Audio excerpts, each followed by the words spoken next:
for under paragraph 1. Upon decision being made, that is 6, by the minority party understanding order, the decision of the party shall be communicated to the Speaker in writing, together with the minutes of the meeting which the decision was made in the case of removal of the Senate Minority Leader or the Deputy Senate Minority Leader by the Senate Minority or by the Senate Minority Whip. In the case of the removal of Senate Minority Whip or Deputy Minority Whip by the Senate Minority Leader. So, Mr. Speaker, if the memory serves us right, there was a letter that was written by Senate Minority Leader, my brother Senator retired Justice Madzayo, that said the status quo be maintained. So the question is, Mr. Speaker, is whether the Senate Minority Leader has written another letter, Mr. Speaker, and I don't know why the senior counsel gets worked up. Mr. Speaker, can I finish?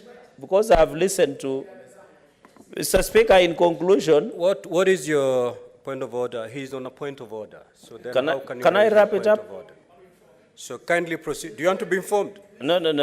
I doubt, Mr. Speaker, so I doubt, proceed. Mr. Speaker, I doubt the way Bishop behaves today doesn't look like that information is coming from somewhere. Mr. Speaker, in conclusion, what I wanted to say for neatness, and I don't have a problem, Mr. Speaker, the minority side can change their leadership anytime they so wish. My only concern, Mr. Speaker, is on two things. They can change their minority leadership at any given time. My only issue, Mr. Speaker, is there was a letter that was written to you and you read before the House, and it is the property. Senator Mogen and Senator Mazayo, the good senator does not want to be informed. No. Mr. Speaker, the only time, Mr. Speaker, Mogeni, the senator does not wish to be informed. Mr. Kindly Speaker, proceed and conclude your point of order. Mr. Speaker, the only time I trusted Senior Counsel Senator Okongo Mogeni is when he was removing me from Kigiri Police Station. But on this one, I'm a bit cagey. Mr. Speaker, Mr. Speaker, in conclusion is that there are two things that, you know, Mr. Speaker, when you read the communication, Mr. Speaker, on the floor of the House, you told the House, and you know all of us were there, minority and majority. You told us the Senate Minority Leader had tabled a letter to say the status quo maintained.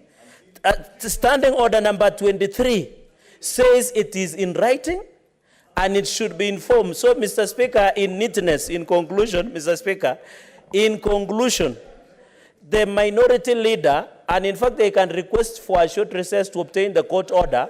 Then they can, Mr. Speaker, you can have opportunity to look at the documentation and make a written ruling. This is a house of records and traditions.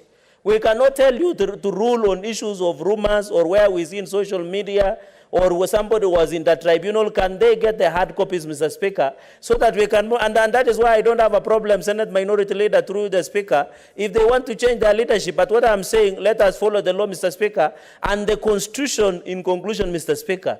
Even you as the Speaker of the House, you have a right to protect the Constitution. You are not a conveyor belt. It doesn't mean if anybody wants you to rule on something, you just become a conveyor belt. You have an obligation. Mr. Speaker, I thank you for the opportunity.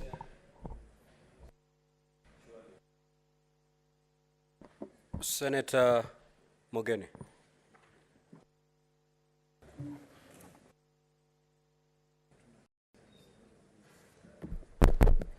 Yes, Mr. Speaker, you know, you are carrying the entire legal profession, Mr. Speaker. Yesterday, Mr. Speaker, we were debating among lawyers that for the first time in the history of anti-corruption war, we have a commission that has been constituted with 5 commissioners without a lawyer, because Kenyans are beginning to mistrust lawyers. We are losing public faith and trust. You know, Mr. Speaker, before you ascended to that seat, and you are my good friend, you are my colleague in the legal profession, we had an lawyer who sat in that seat, Senator Ken Lusaka. And we were in this house, Mr. Speaker, when we brought to his attention the fact that Senator Lelegwe had been arrested There was no evidence at all. It's by word of mouth. And he believed us because we are all honorable members of this House. When Senator Malala was arrested, we didn't have any evidence that we tabled before Speaker Lusaka. But Speaker, he had joined the House. He had joined the House for us to go and look for Senator Malala and confirm to the House if he had been arrested, the House was going to adjourn. That's the trust with which we have carried our business. Already, Mr. Speaker, the Senate is looking badly out there. We are fighting over a very small matter involving leadership of the minority side. And I want to state, we as the minority side can never dictate who will be the majority leader or the majority whip. We can never dictate. Mr. Speaker, I've been privileged to receive a copy of the ruling that has been delivered by the tribunal. And me, I'm an SDA. It's on my phone. I've read it. Complaint E003. Mr. Speaker, that complaint has now been dismissed by the tribunal. The directive that you gave to this House, and we respected your ruling, was to the effect that that matter will be left in abeyance till you receive the ruling. The ruling is before you. And as a way of tabling it, Mr. Speaker, I've forwarded a copy via WhatsApp to the clerk of the Senate. And Mr. Speaker, I know, Mr. Speaker, sir, you have been out of practice. You have been a governor for the last 10 years. Senator Cherage will tell you, Mr. Speaker, nowadays we serve orders through WhatsApp. He will confirm. He's here, he's a lawyer.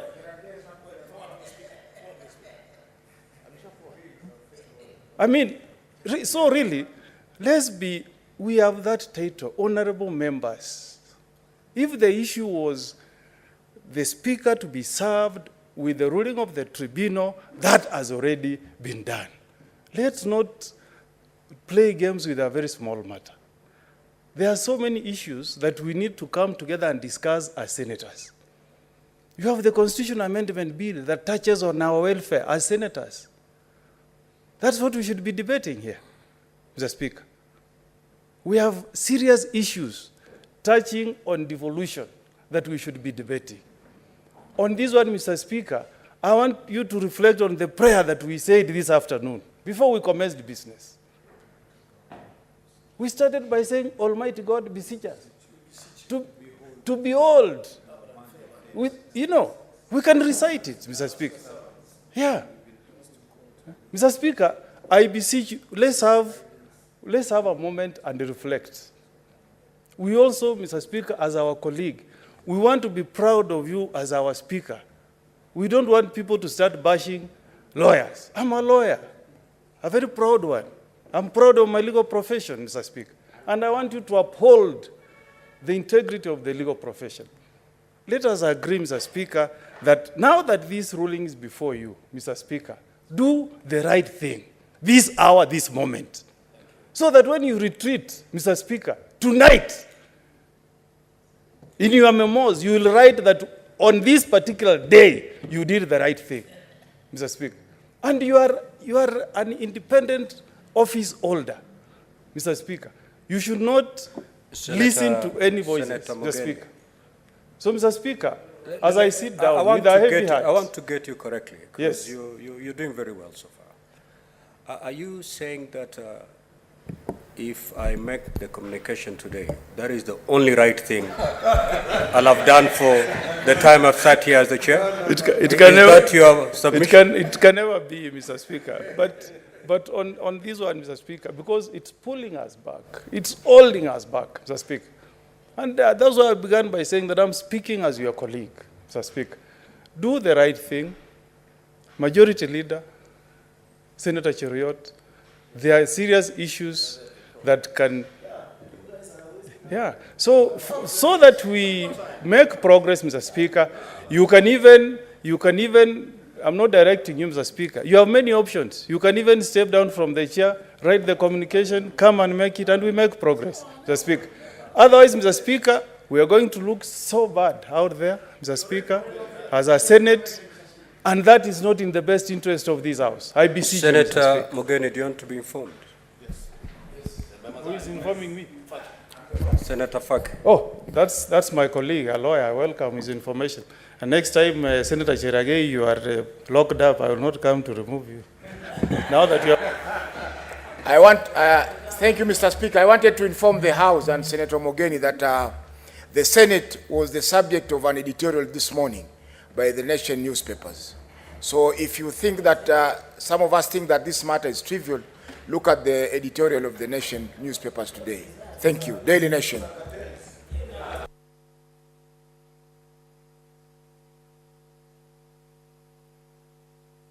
And Mr. Speaker, because I don't want to leave everything to chance, Mr. Speaker, I have before me the decision of the tribunal in complaint number E003 of 2023, Fatuma Adan Dulo versus Azimio la Umoja Coalition against Stuart Mazayo as interested party, Ledama Olekina as second interested party, and the Speaker of the Senate as a third interested party. Mr. Speaker, at page 18, which deals with the appropriate orders, it says, and I wish to read with your permission, Mr. Speaker,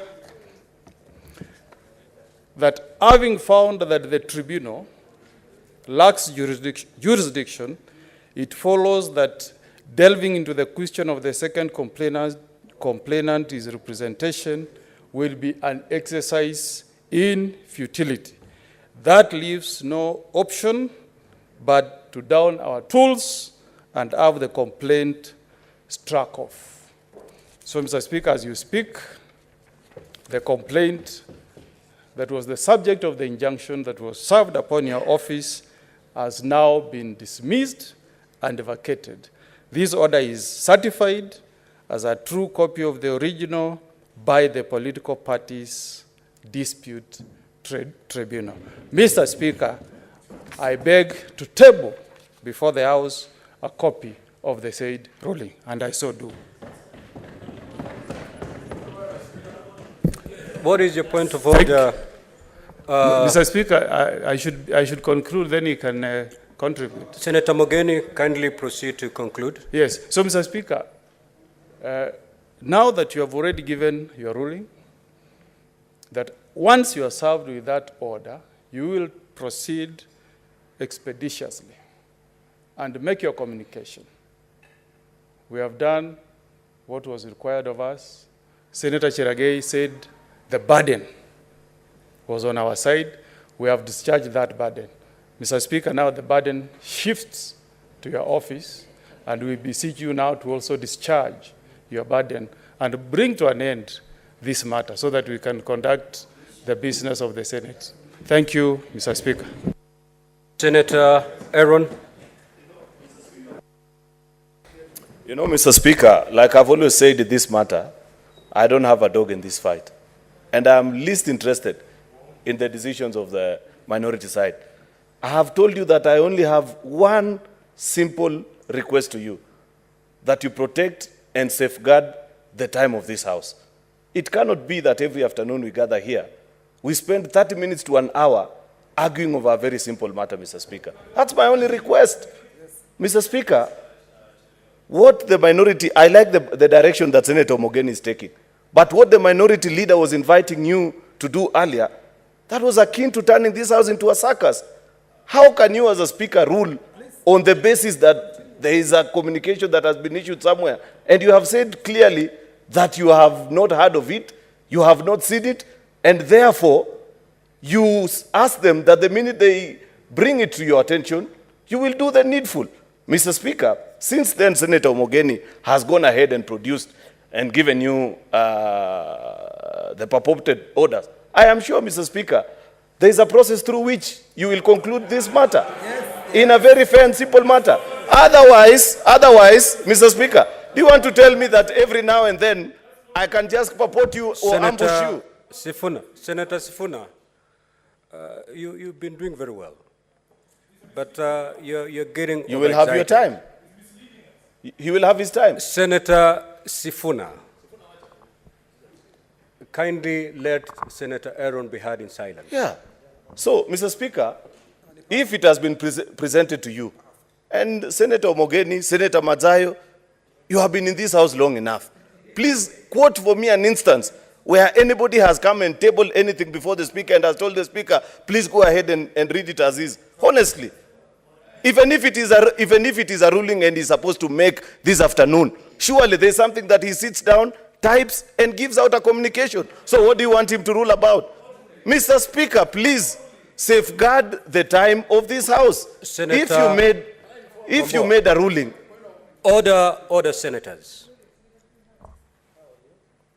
You interrupt Senator Aaron, and I throw you out. The chair knows exactly what he's doing.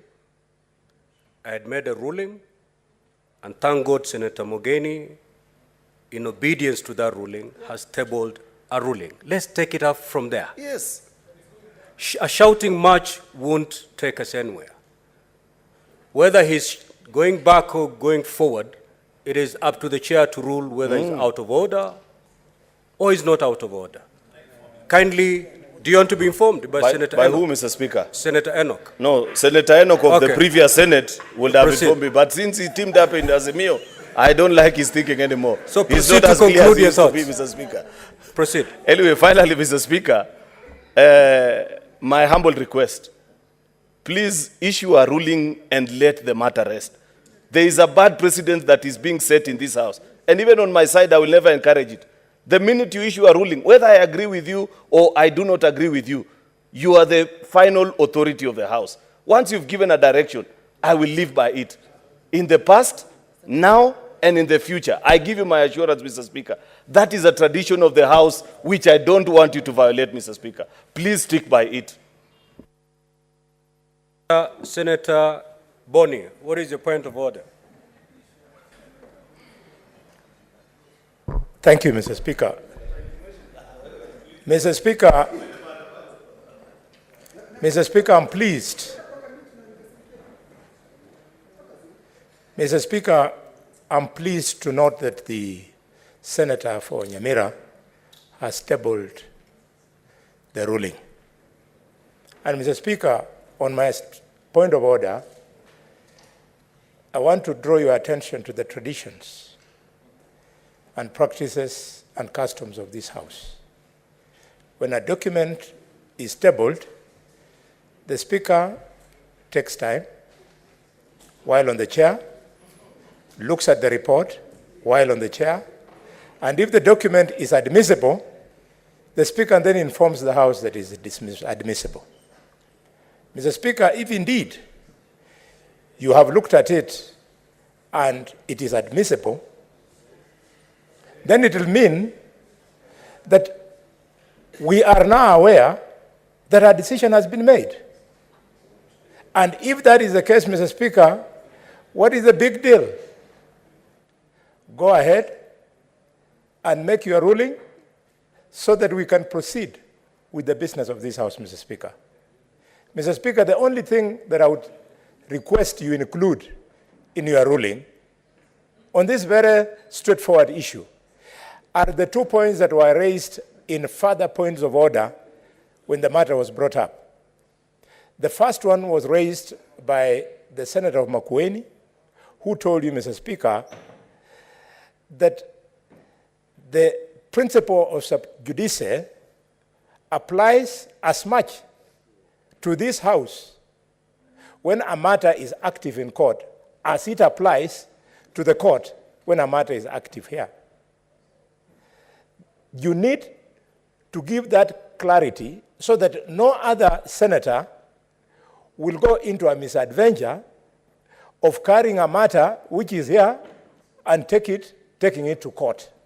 That standard should be high and should remain there. And then the second thing, Mr. Speaker, which came out of the subsidiary points of order, is whether a tribunal could inject Parliament. You also need to be very clear so that in future, when this comes back again, we don't waste time if a tribunal will have attempted to inject Parliament.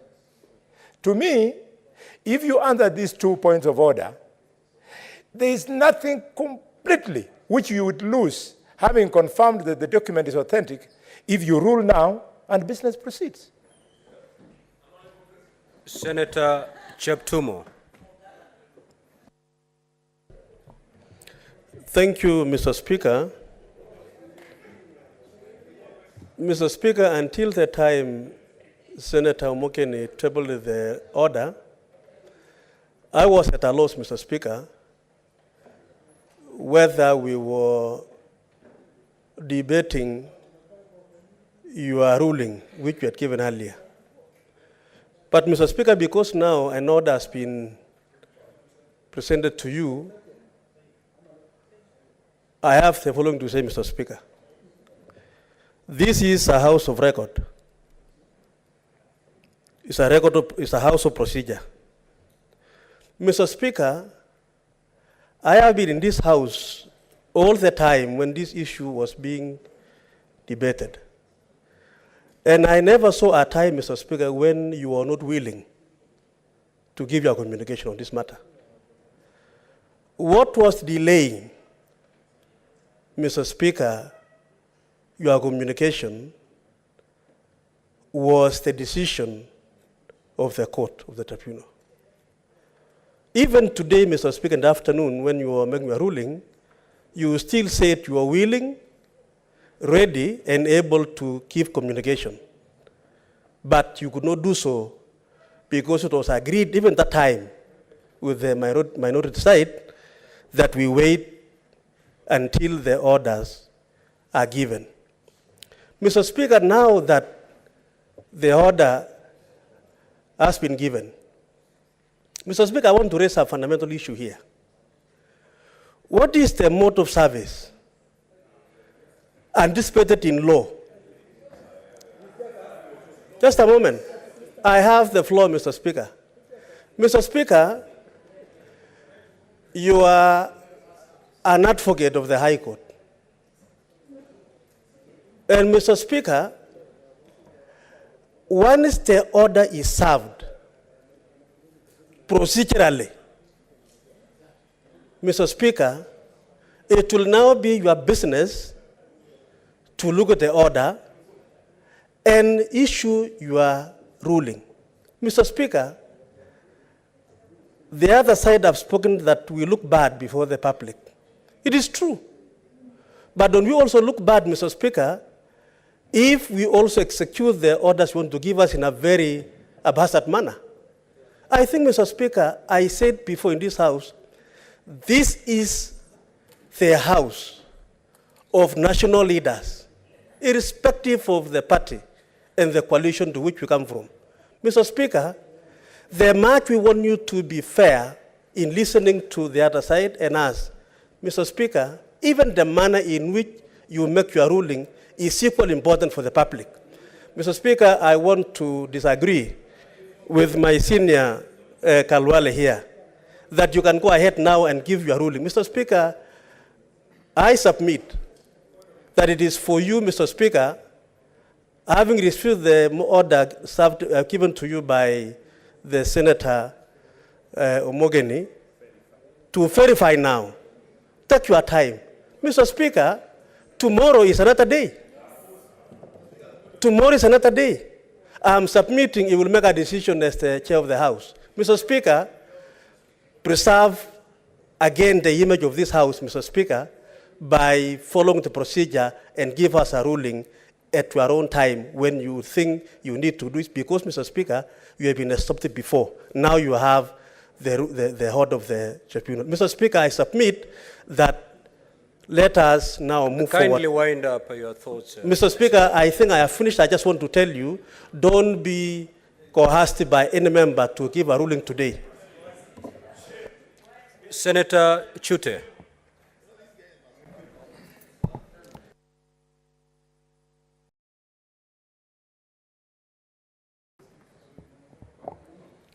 Asante sana Bwana Spika. Ningependa kuuliza kwanza Bwana Spika, wakati order ilikuja kwa Spika kwako, hiyo order ilisimamisha hii bunge kufanya kazi yake. Na leo ningependa kujua kesho mtu mwingine akienda kuleta order aseme hii bunge Senate isifanye kazi, isidebate kitu yoyote, kweli tutakaa hapo tusidebate mambo yote? Bwana Spika, unisaidie watu wasinini.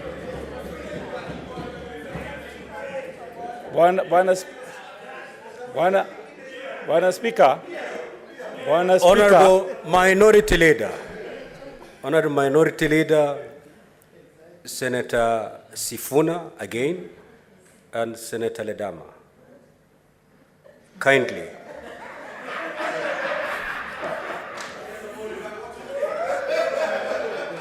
Let the senator be heard in silence. Proceed, Senator Chuti. Bwana Spika, wakati hii tatizo ilitokea, nilienda kuona kama senator mzee na senator ambaye amekuwa kwa biashara muda mrefu. Nilitembelea majority leader wetu na minority leader wetu. Nikaongea na hawa, nikasema hii nchi inahitaji sisi tufanye kazi. Tumetumwa hapa kufanya kazi. Nikaambia hawa wakae, waongee, tuone kama tunaweza kumaliza hii tatizo. Bwana Spika, nakumbuka nimeingia hata ofisi yako kuomba kama hii tatizo inaweza tatuliwa. Sababu gani nimesema hivyo? Hii nchi tuko na vitu nyingi sana ya kuongea hapa. Kama mtu ametoka chama yake mahali alikuwa akaenda mahali pengine, na Bwana Spika nisaidie. Honorable Senators, Senator Sifuna, you're overstretching the chair's patience. Kindly. Proceed. Bwana Spika, kama hujalazimishwa, umetoka mahali ulikuwa kwa upendo yako ukatangazia Kenya mzima wewe umehama, ile kiti ulikuwa nakalia, waachia watu wengine wakalie wafanye mambo yao. Bwana Spika, ile siku tumepoteza hapa, Bwana Spika, ile masiku tumepoteza hapa, hiyo ni vitu ambaye haingefaa kuwa katika Senate. Senate hapana ile nyumba kidogo kidogo watu wanaenda kuongea vitu ya watoto. Hii ni Senate, ni upper house. Bwana Spika, mimi nakuomba kwa niaba ya Kenyans, hii maneno inaendelea saa hii, dunia yote inaangalia, wanashangaa. Senator Kinyua, the senator is on a point of order. So kindly yield, let him wind up his point of order. Proceed. Bwana Spika, sisi ni watu wazima. Saa zingine tunakaa kama tunabishana kwa kitu ambaye hatungefaa kubishana. Ningependa Bwana Spika, leo sio kesho, ikiwezekana hata saa hii, hii tatizo, hii maneno inalete kitu hapa kwetu. Sisi wengine tumechoka. Tunakuja hapa mimi niko na motion ya stima. Bei ya stima Kenya mzima. Watu Kenyans leo, wananchi wameshindwa, Bwana Spika, wananchi wameshindwa kuweza kulipa stima. Hiyo motion mandugu zetu hawako. Sasa wiki mbili nafuata hiyo motion. Hatuwezi kuendelea hivyo Bwana Spika. Tafadhali sana Bwana Spika, na kuomba kwa niaba ya Kenyans, kwa niaba ya watu ya nchi hii, na kuomba leo uko na uwezo, wewe usipendelee pande yoyote. Wewe ni referee, wewe unaamua haki. Ukitaka kuamua haki utaamua na hakuna mtu atakulaumu. Ongea Hii maneno mtu anakuambia kesho, usifuate mambo ya kesho. Maliza leo, sisi tuendelee na kazi yetu. Shukran sana Bwana Spika. Senator Gloria.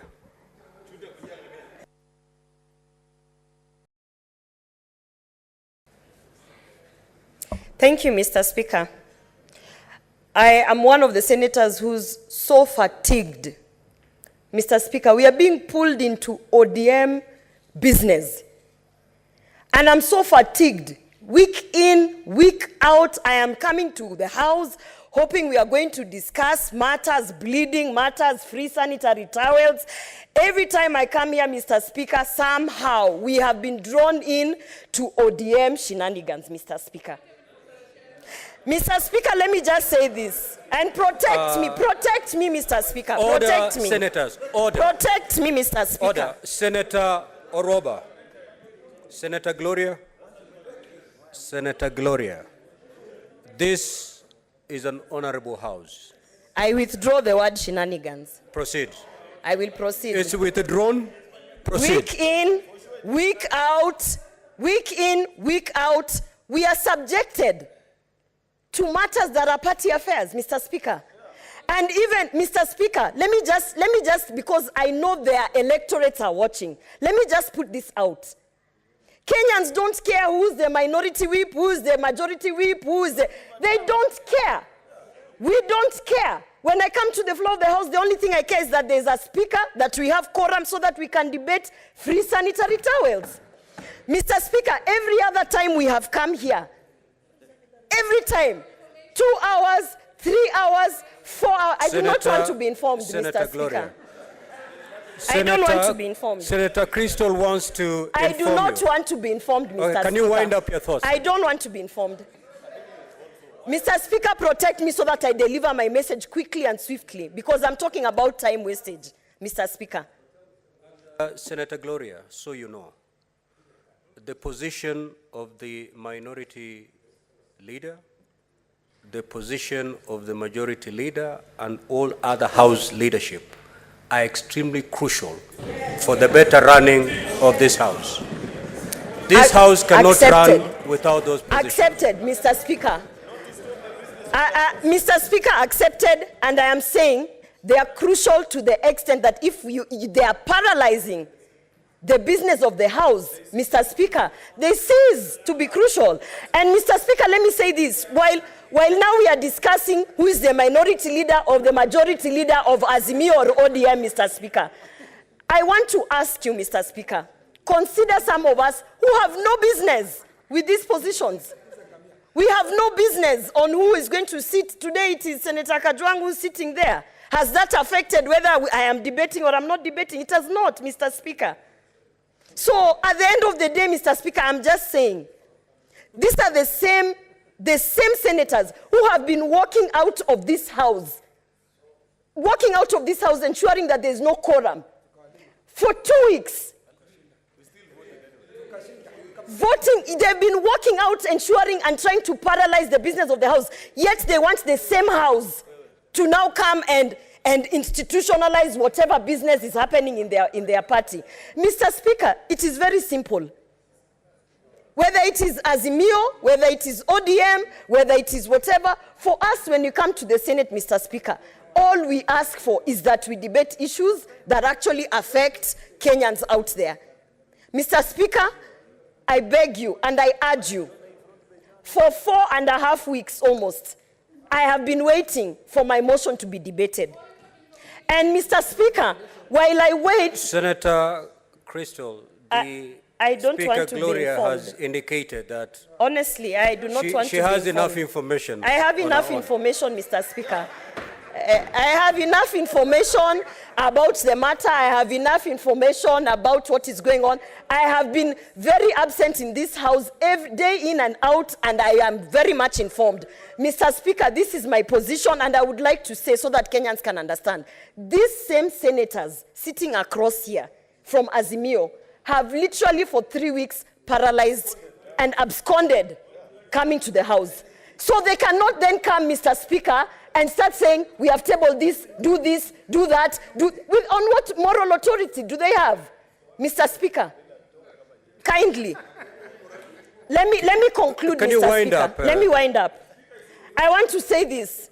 The Senate has been captured by mediocrity, Mr. Speaker. It has been captured by the mediocrity from the Azimio senators.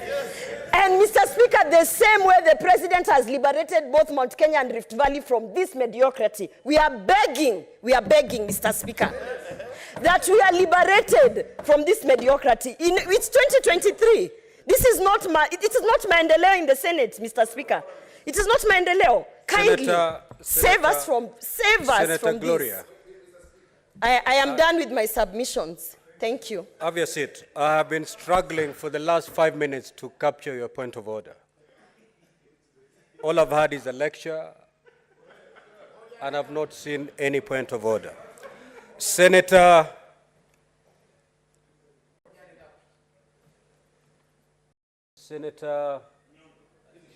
Onyonka. Mr. Speaker, I would like to today actually, without transgressing on the rules of the House, yes, be on this point of order, because I think because of my institutional memory, I would like some of my friends to carefully listen to me. I've been in this House for not less than 18 years. Mr. Speaker, I'm at the National Assembly. Mr. Speaker, I started my politics with you. You remember when Speaker Marende, that time when we had won the Speaker's position with 1 vote. And I'm proud that I'm the one who gave that vote.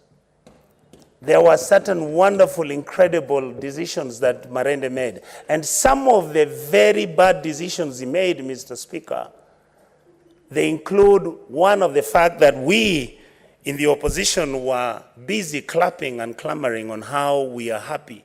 That in fact the committees that are supposed to be the oversight committees should actually never be allowed to be with the opposition.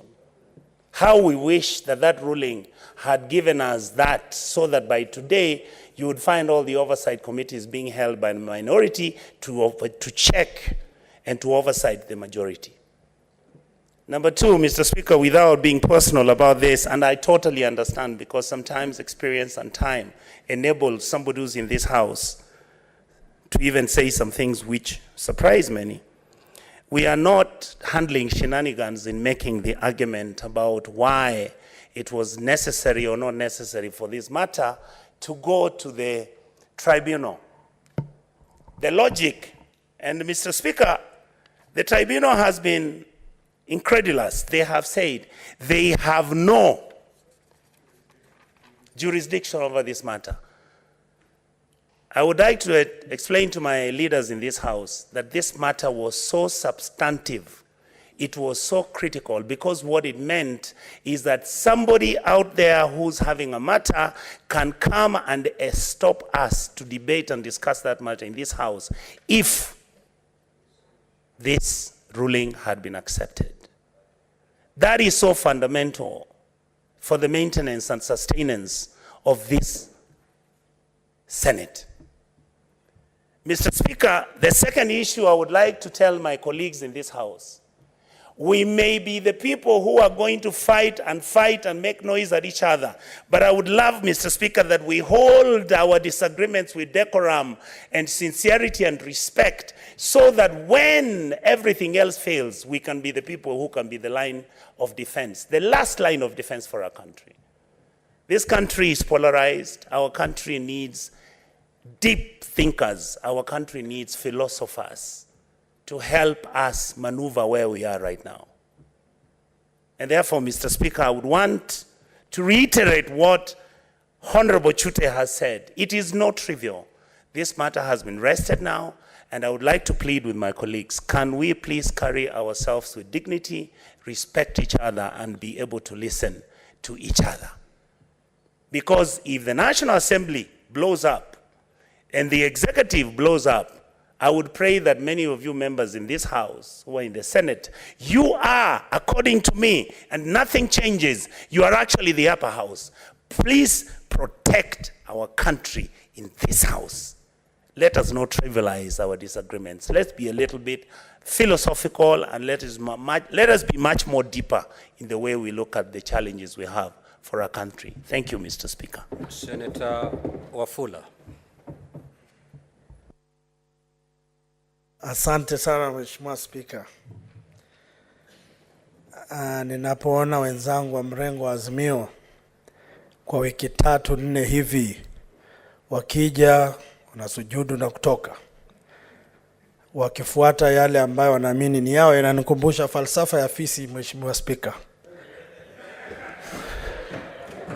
kwamba fisi hakati tamaa, hachoki hadi atakapopata.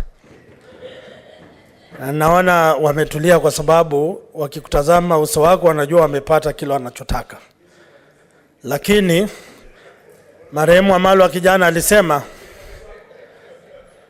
iwapo tunataka kuwa viongozi, lazima wakati mmoja ukubali kwamba unaweza kubali watu wapande kwa mabega yako waafiki malengo ya taifa. Japo mtapata kile mnataka, wakati unaokuja tafadhali weka Kenya kwanza, alafu viti vyenu vya kibinafsi vije baadaye. Asante Mheshimiwa Spika. Senator, yeah, all these are points of order, Senator Faki, so we will dispense with them according to how they've been queued here. Senator Kenyua.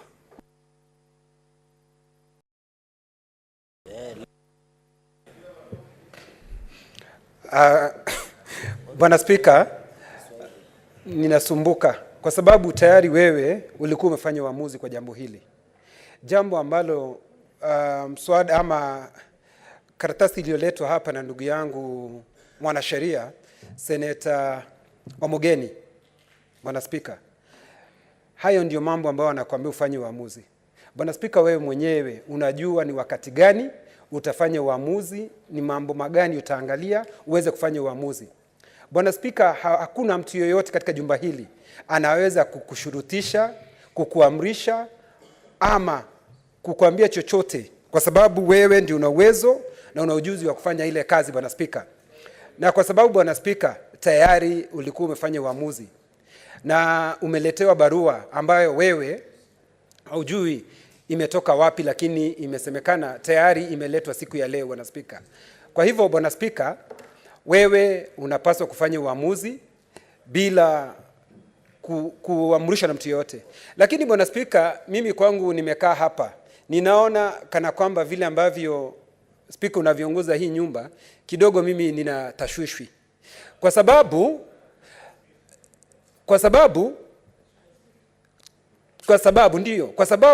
watu wanapoongea, nimemwona Senator wa Nairobi akifanya vile ambavyo inakubalika kisheria.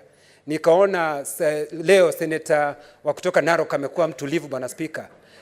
Lakini na Senator Wambua amekuwa tulivu, Bwana Spika. Lakini mtu yoyote, kwa sababu ukitembea katika bunge zingine za duniani, ukienda kama ni South Africa, Afrika Kusini, uende Australia, uende Uingereza, si mambo ya kuongea katika bunge, watu wakubaliwa waongee, Bwana Spika. Lakini mtu akiongea kidogo, Bwana Spika, unamwambia utamfukuza. Bwana Spika, mimi na uoga kidogo, Bwana Spika, kwa sababu tumetembelea nchi zingine, Bwana Spika.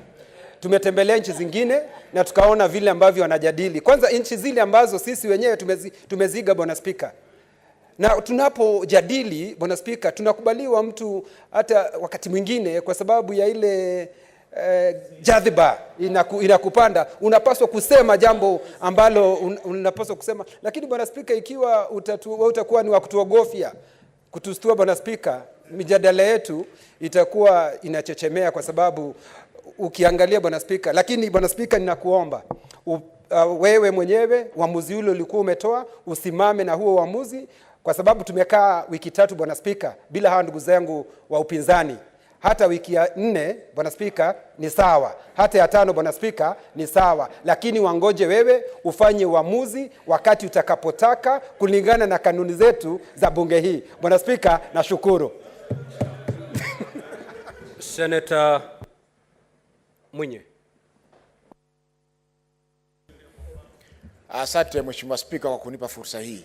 Mheshimiwa Spika, kuna msemo wa Kiswahili unaosema nyani haoni umbile. Haoni umbile, yani nyani haoni umbo lake. Ningetumia lugha nyingine lakini sio lugha ya kistaarabu. Na kusema swala hilo ni kwa Order, senators. Senator Faki is on a point of order, so you cannot again rise on a point of order. Yeah. Wewe Mheshimiwa Spika, anasema kwamba tumesikia kauli zilizotolewa na maseneta kadha kadha akiwamo Seneta Uroba ambaye anatoka hivi sasa. Na itakumbuka kwamba wiki 3 zilizopita Seneta Uroba alikuwa hapa bungeni Senator Cherangei. Alikuwa hapa bungeni wakati Order, please. Ameingia katika ada zake. Na sisi kama maseneta, Mheshimiwa Spika, tuliheshimu na tukamvumulia kwa ile hali aliyokuwa nayo.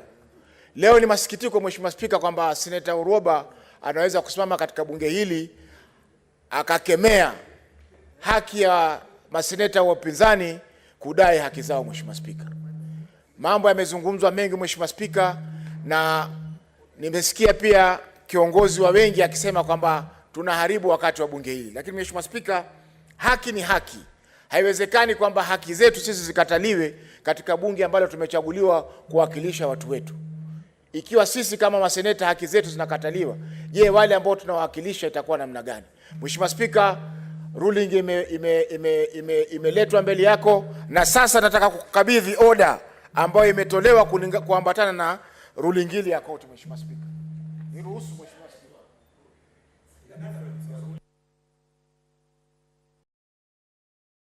Honorable senators, kindly let us not disrupt any processes. Mheshimiwa Spika, nashangaa wakili kama Cherargei ambaye nimemfundisha mwenyewe hapa bungeni anatoaibisha, hajui kutofautisha. Senator Faki, yes. Kindly wind up your thoughts on Yes, the point yes. of order, please. Ndio namaliza Mheshimiwa Spika. Kuna tofauti ya hukumu, kuna tofauti ya ruling ambayo ni hukumu ambayo tribunal imetoa na amri ile ambayo imetolewa kuambatana na hiyo hukumu. Kwa hiyo Mheshimiwa Spika, tumeweza kukabidhi karatasi zote, zile stakabadhi zote ambazo Mheshimiwa Spika, tumeweza kukabidhi stakabadhi zote ambazo ni muhimu kuhusiana na swala hili. Tumetoa hukumu ambayo imesomwa jana na tumetoa amri ambayo imeambatana na hukumu hiyo. Kwa hivyo iliyobakia sasa ni wewe utoe uamuzi wako.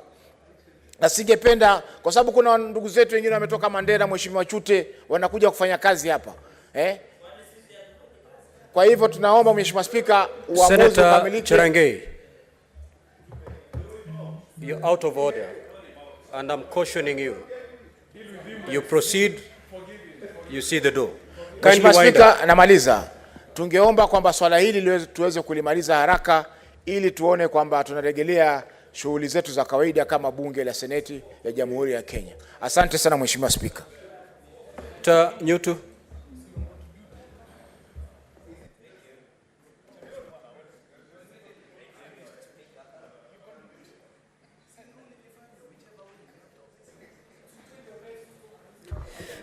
Thank you, Mr. Speaker, for giving me this opportunity to add my voice to the current debate. Mr. Speaker, sitting listening to my colleague senators, the frustration expressed by Senator Chute, the frustration expressed by Senator Gloria Oroba, Mr. Speaker, that for about 4 weeks we have not been able to conduct the business of this House in the way we should have been able to because of this matter of leadership on the minority side, Mr. Speaker. These are very valid concerns. Mr. Speaker, listening to you delivering your ruling, I do not think I heard you say that you are not going to rule in the favor of the minority side. I think the bone of contention, Mr. Speaker, is that you have not received communication from the tribunal in the way and form you should receive it. And so, Mr. Speaker, through you, I stand to urge our colleagues on the other side to exercise some patience, Mr. Speaker. Because I think it's just a matter of time, and if the documents they have tabled are authentic, that you're also going to receive your documents, Mr. Speaker, from the same offices. And so in the interest of Kenyans whom we are here to serve, Mr. Speaker, I would want to beseech our colleagues to just maybe give you a day or two so that in the meantime, we may continue dispensing the business of this House. Because, Mr. Speaker, some matters sometimes call for a middle ground. Sometimes I think we should not be like, we want to see which side wins against which side, Mr. Speaker. And so I want to rest my case there, as again, I request our colleagues on the other side to exercise some patience and give you a day or two, Mr. Speaker, so that we can continue. In the meantime, you can continue with the business of this House. Thank you, Mr. Speaker, and that is my submission. Honorable Senators, can I have your attention, Honorable Senators? I've given a lot of room for quite a number of senators to prosecute their points of order. But it seems there's nothing new we expect, even if I'm to allow all of you to communicate. It's all surround one thing. Now, when the minority leader stood on a point of order, I made a ruling to the effect that the only way we can be persuaded by the submissions of the minority leader is when a ruling is tabled or an order is tabled. I made that ruling. Pursuant to that ruling, two senators rising on a point of order, one tabled the ruling, the other tabled the order in compliance with the ruling of the chair. That is commendable. Honorable Senators, this matter must be laid to rest. I will therefore seek your indulgence for not more than half an hour. I will allow a member of the Speaker's panel to take this chair as I retire to my office to do my communication and then move back here on the floor of the House, resume the chair, and deliver my communication. So, Honorable Haji.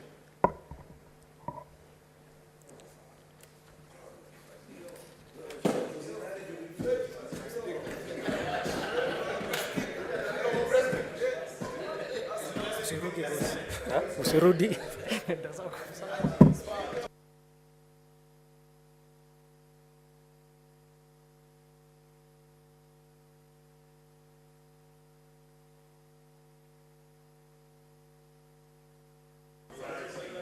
Next order.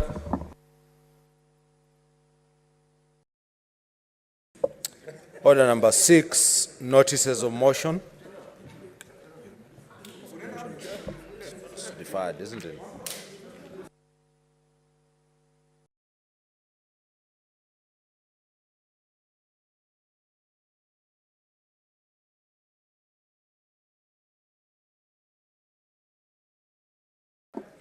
Next order.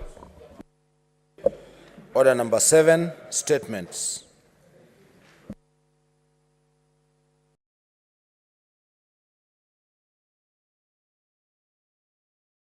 Senator Osotsi.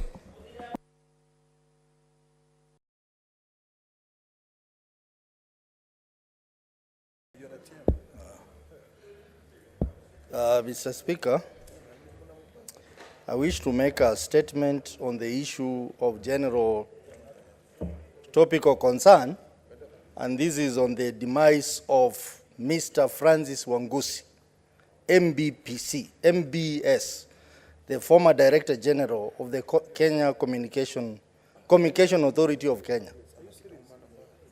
Mr. Speaker, I rise pursuant to Standing Order 52.1 to make a statement on the issue of general topical concern and national importance, namely the demise of Mr. Francis Wangusi, MBS, the former Director General of the Communication Authority of Kenya.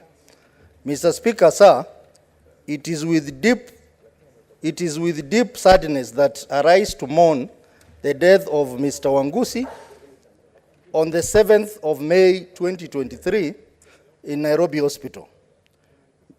Mr. Wangusi was a man of many talents, but perhaps his greatest gift was his ability to connect with people from all walks of life. He was an exceptional leader in the ICT and telecommunication industry. His contribution to the development of the sector in Kenya, Africa, and globally at large cannot be overstated, Mr. Speaker. Francis Wangusi began his career in the telecommunication industry in 1988 when he joined the then Kenya Post and Telecommunication Corporation as an assistant engineer. He rose through the ranks to become the head of transmission department before being appointed the Director of Licensing and Compliance at the newly formed Communication Authority of Kenya in the year 2000. Mr. Speaker, in 2012, Francis Wangusi was appointed as the Director General of the Communication Authority of Kenya, a position he held until his retirement in 2019. During his tenure, he played a crucial role in transforming not just the IT sector, but the telecommunication sector, overseeing the liberalization of the sector and the introduction of competition, which gave birth to Safaricom, Airtel, and the others, which led to increased investments, innovation, things like M-Pesa and others, and expansion of telecommunication services in this country. Francis Wangusi was a visionary leader who believed that access to information and communication technology was essential for socio-economic development. He worked tirelessly to ensure that the Kenya telecommunication sector was at the forefront of innovation and development, and his efforts did not go unnoticed. Under his leadership, Mr. Speaker, the country made significant strides in expanding access to affordable, reliable, and meaningful communication services, which had a positive impact on the lives of millions of Kenyans and Africans. Mr. Wangusi was a strong advocate of development of information and communication technology infrastructure as the former Director General of the Communication Authority of Kenya.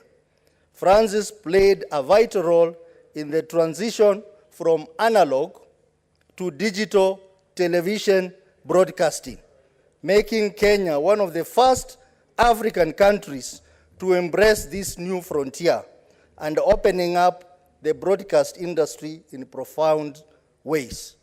He was also instrumental in the rollout of the 4G mobile technology in Kenya, which revolutionized how Kenyans access and use the internet. Mr. Speaker, beyond his professional accomplishment, Francis was a man of great character. He was a kind, humble, and generous person who touched the lives of everyone he met. He was a mentor to many and a friend to all. His infectious smile, positive attitude, and unwavering dedication to his work and community inspired many. He was a man of integrity who lived his life with honesty, humility, and dedication, and inspired others to do the same. Mr. Speaker, as we mourn the loss of Francis Wangusi, let us also celebrate the many ways in which he touched our lives. He was a true champion for the people of Kenya and a beacon of hope for Africa in matters telecommunication. His legacy will live on through the countless individuals whose lives he touched and the impact he made on telecommunication industry in Kenya and beyond. As I wind up, Mr. Speaker, may Francis rest in peace. He will be deeply missed, but he will never be forgotten because of his contribution to the ICT and telecommunication sector. I thank you, Mr. Speaker. Mr. Speaker, I made this statement because this is a man I've known for long. As a practitioner in the ICT sector, I had to make this statement because many people outside there who are in this industry have given tribute to this great leader who happens to come from Bungoma, where my colleague, Senator Wakoli, comes from. Thank you, Mr. Speaker. Senator Olekina.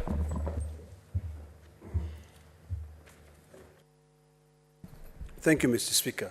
Mr. Speaker, I stand here today a very sad man. And I have to say that I've actually been caught by a shock because I didn't know that my good friend, Wangusi, had passed on. This is a man whom I had tremendous respect for because of his agility and dedication to servicing this country. Mr. Speaker, I'll remember Mr. Wangusi as a man who stood firm and fought every attempt by the government to try and take over the Communication Authority. Mr. Speaker, the fights that Mr. Wangusi fought, including challenging telecommunication companies like Safaricom, the fight that he fought when we were introducing the digital broadcast with the media houses is something that will never be forgotten. Mr. Speaker, as tears all through my eyes because of this sad moment, I just want to remind us here that anytime we serve here, we have to ask ourselves what will become of us the moment we leave this prestigious position that we serve. Mr. Speaker, I remember an appeal which was made by the family of the late Communication General, Mr. Wangusi, when his blood levels had gone down when he was fighting cancer and admitted at Nairobi Hospital. He was one of the most renowned scientists in this country. But after he served this country, you know, he disappeared into oblivious. We forgot him, and I think this is the time that we must remember him as we pay tribute and thank him for the service that he did or he gave to this country. I want to thank the distinguished senator from Vihiga, the chair of CPIC, Senator Tsotsi, for bringing that statement. And sometimes we think we know everything. Sometimes we think we're in the know and we read a lot. But I don't know how this one missed me. I want to tell the family that I'll be mourning with you because that man personally touched my life, personally. And I will remember him for the good work and his contribution in the telecommunication industry in this country. There are few, of course, controversy during his tenure, but I think they teach us a lot. You know, there are times when people were up in arms about gadgets which are out there to monitor communication between different people. But I think if there's one thing that I'll remember the most about the late Wangusi is the fact that he went there to serve Kenyans. He didn't care what his board the decision the board made, even after he was sent on compulsory leave for 4 months, but he came back. And he said, I will not retire. I will not go home until a substantive replacement has been brought to take over this organization. That is a kind of agility and dedication to service that all of us must always practice. So, Mr. Speaker, on behalf of myself and the people of the great county of Narok, I want to send my sincere condolences and prayers to the family of the late Mr. Angusi, and I hope that the good Lord will be able to receive his spirit and also reward him for the time that he served this country. Mr. Speaker, I thank you. Senator Wafula. Mheshimiwa Spika, kwa nafasi hii tunapoomboleza mwenzetu Mheshimiwa Wangusi. Wangusi anatoka eneo bunge la Sirisia, ana makaazi eneo bunge la Kimilili, na vile vile ana makaazi eneo bunge la Kandui. Mheshimiwa Wangusi ukienda kule mashinani, wengi walikuwa wanamjua tu kama mzee Wangusi, kwa sababu alikuwa mpole, mzee mcheshi, hakuwa na maneno mengi ya kujigamba ama kutembea na maafisa wa polisi kuwatishia wananchi. Alikuwa kila mara mwaka unapoanza katika hafla za kitaifa, alikuwa anawaalika watu katika makazi yake na kula nao na kunywa nao. Na watu wetu husema kwamba yule ambaye mnakaa naye na kunywa naye, si kwamba hauna kile anachokupa, lakini mnafurahia gumzo ama mazungumzo ambayo amekuitia kwake nyumbani. Sasa sisi kama wakaaji wa kaunti ya Bungoma tumempoteza mchapakazi ambaye kwangu mimi namlinganisha na aliyekuwa kiongozi wa taasisi ya kusimamia kura IEBC, Mheshimiwa Chebukati, kwa sababu ni watu wapole, watu ambao si rahisi ujue wanafikiria nini. Mtu ambaye unafikiria unamtisha, kumbe anakuangalia na kucheka sana, anakuambia my friend, bado hujanijua. Na ndio kwa sababu Mheshimiwa Tsotsi amesema hapa kwa kina kamba wakati huo walikuwa na mababe ama mafidhuli, wanabiashara ambao walikuwa wamejipanga kuteka nyara nchi hii kupitia teknolojia. Lakini Wangusi alisimama kidete. Aliwapa Wakenya nafasi ya kujiandaa kwa mfumo mpya wa mawasiliano. Ukiangalia vyombo vya habari ambavyo vimeenea nchini humo, ni kwa sababu ya uongozi wa Mheshimiwa Wangusi. Unapoangalia siasa zilizokuwepo za Safaricom na Airtel na Telecom, Mheshimiwa Wangusi alisimama kidete na akawaambia kila kiwanda, kila mwanabiashara lazima atii sheria na afiki malengo ya serikali. Na mpaka sasa vita hivyo vilitulia na kila mtu anatafuta shilingi yake kwa haki. Sasa sisi kama watu wa Bungoma tumempoteza shupavu, tumempoteza kiongozi. Na hili ninalosema ni kurai serikali kwamba iwapo na wafanyikazi wamekufanyia kazi kwa muda mrefu, wako na tajriba ya hali ya juu, si vyema kuwatelekeza, kuwarudisha mashinani, ili hali weledi wao, historia yao na kumbukumbu za kazi zinahitajika kwa vizazi vijavyo. Sasa kwa familia ambayo naijua kibinafsi, viongozi wa kaunti ya Bungoma, wananchi wa kaunti ya Bungoma, tunasema pole. Mungu hutwaa na Mungu hupeana, na mimi naamini tutakutana kule paradiso, mji wa asali na maziwa. Tutakumbuka umbali tumetoka, na Mungu anapoenda Wangusi tupe muda zaidi, tuishi Kenya hii, tunyoroshe mambo, ili tutapokutana na Wangusi tutasema it has been a good journey. Mungu atuneemeshe na tufikie hatima ya mapenzi yake. Kwa hayo mengi, Mheshimiwa Spika, nashukuru kwa nafasi hii. Honorable Senators, I interrupt the proceedings to make a communication on visiting teachers and students from Miatheni Boys High School in Meru County. Honorable Senators, I would like to acknowledge the presence in the public gallery this afternoon a visiting delegation from Miatheni Boys High School in Tigania West Constituency, Meru County.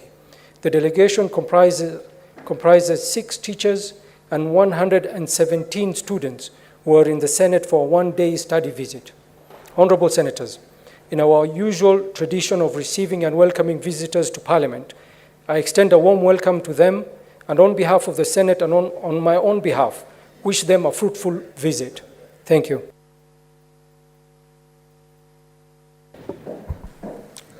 Senator Kisang, you can continue with the contribution. Sorry, hold on, Senator Kisang. I didn't see the Senator of Meru, that's why I jumped the queue. I'm married in Meru. Okay, let's so allow still... Senator Tabitha to make a welcoming remark. Thank you.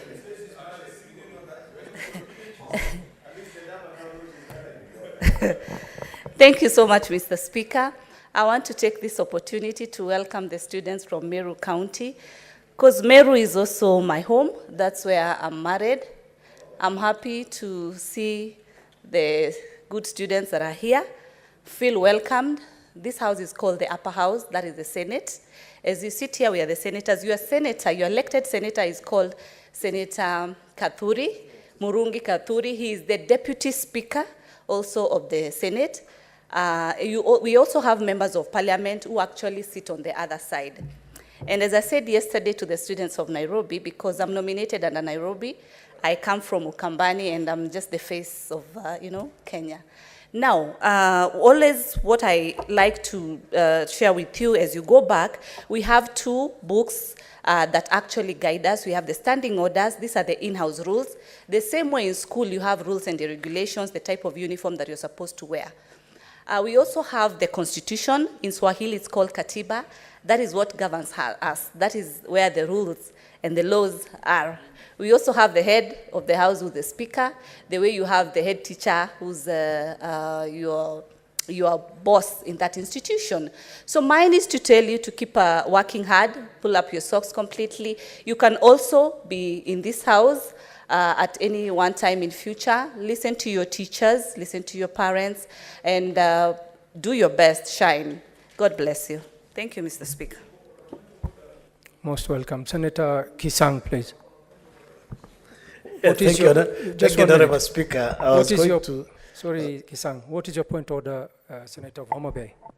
Mr. Speaker, I have observed that certain traditions of the House are being violated.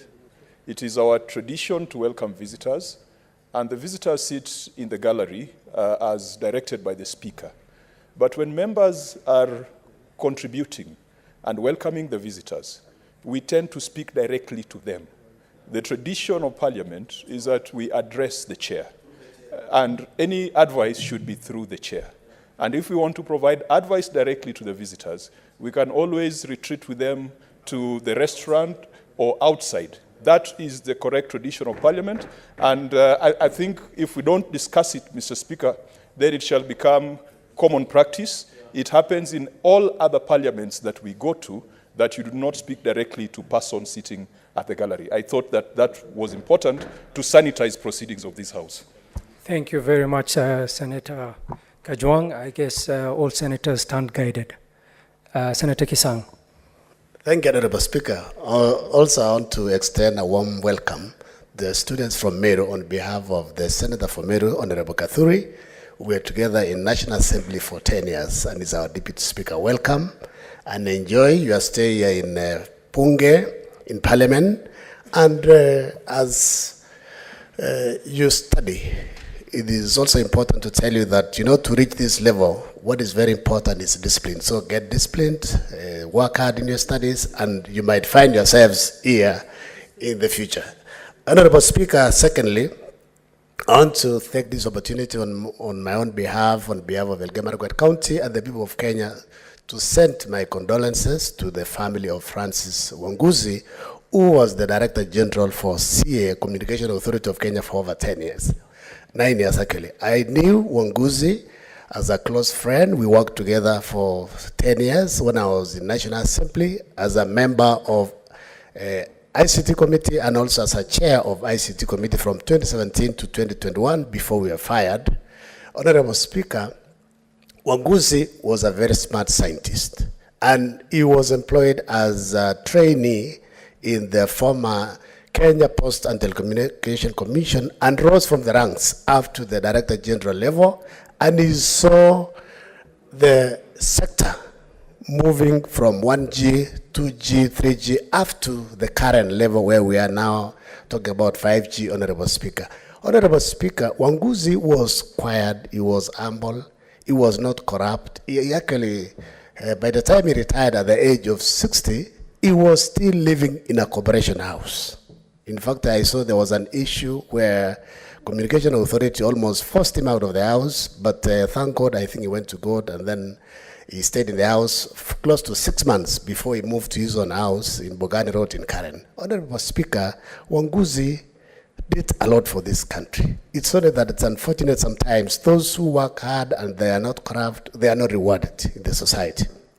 I hope the current system, the Kenya Kwanza, which I know, it's a very good government, they reward the loyal and hardworking citizens. They'll take care of Wanguzi's children and reward, if possible, pick one of the child who has graduated and be employed, even if it is not Communication Authority of Kenya, but in the sector, because he contributed a lot. I remember 2018, 2019, we had an inquiry into the telecommunications subsector because there was a lot of monopoly. And we did an inquiry, Wanguzi stood with us, and the telecommunications sector was compelled to use and share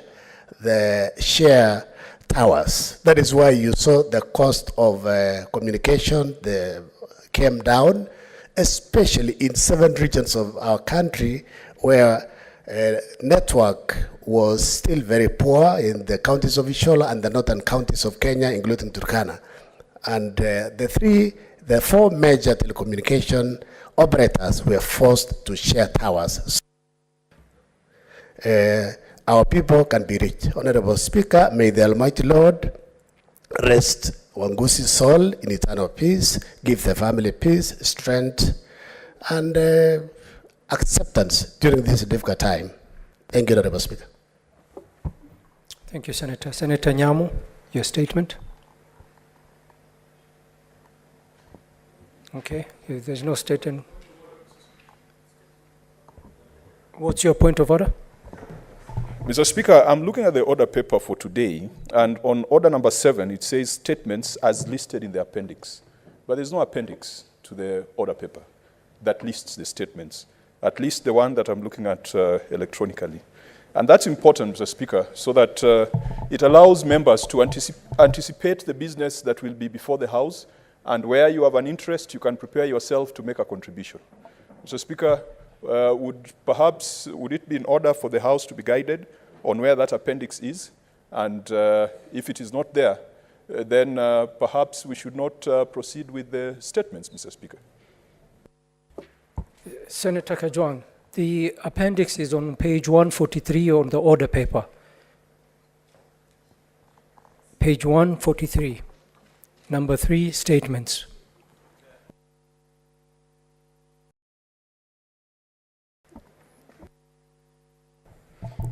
Mr. Speaker, the electronic order paper that I'm looking at before me ends at page 144. And I think that's why I raised that concern. And if we don't address such small things, Mr. Speaker, it is possible one day that a speaker sitting on that chair will not be as civilized as you are, Mr. Speaker, will not be as disciplined as you are, and it would be very possible that business can be sneaked before the House, business that has not been processed by the House Business Committee. So maybe the clerks can amend that so that we can get up to page 146 in the electronic version of the order paper. Thank you. What's your point of order, Senator Mandago?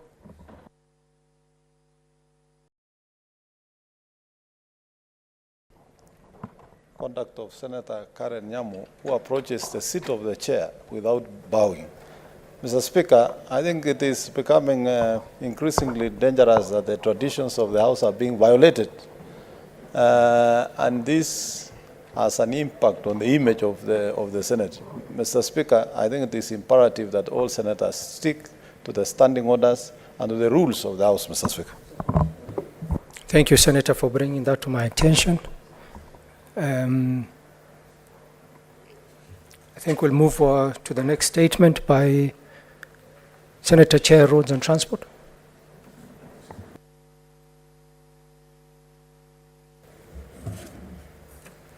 Thank you very much, Mr. Speaker.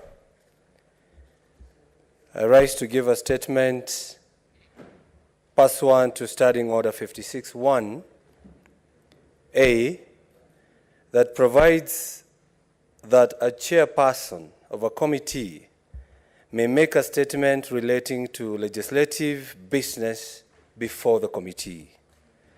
Mr. Speaker, sir, pursuant to the above standing order, I wish to issue a statement, a status report on the consideration of a public petition regarding public transport in Lake Victoria between Mfangano Island in Suba Central Sub-County and Bita. The petition was presented before the Senate on 18th October 2022 by the Senator Moses Kajwang, MP Senator for Homa Bay County, on behalf of Mr. Daniel Rakoro and other residents. Mr. Speaker, sir, in accordance with Standing Order 238, the petition was subsequently referred to the Standing Committee on Roads, Transportation and Housing for consideration and reporting back to this House as well as to the petitioners. The quoted standing order requires the committee within 60 days to respond to the petitioner by way of a report addressed to the petitioner and laid on the table of the Senate. Mr. Speaker, sir, upon committal of this petition to the committee adopted a work plan for consideration of the petition, and in accordance with this work plan, proceeded to meet with the petitioners on Tuesday, 8th November 2022. During the meeting, Mr. Speaker, the committee engaged the petitioners on the contents of the petition and the prayers that they sought to be addressed by the committee. Mr. Speaker, sir, among the prayers by the petitioners was that the committee visit the respective island to ascertain the suffering and the challenges experienced by the people.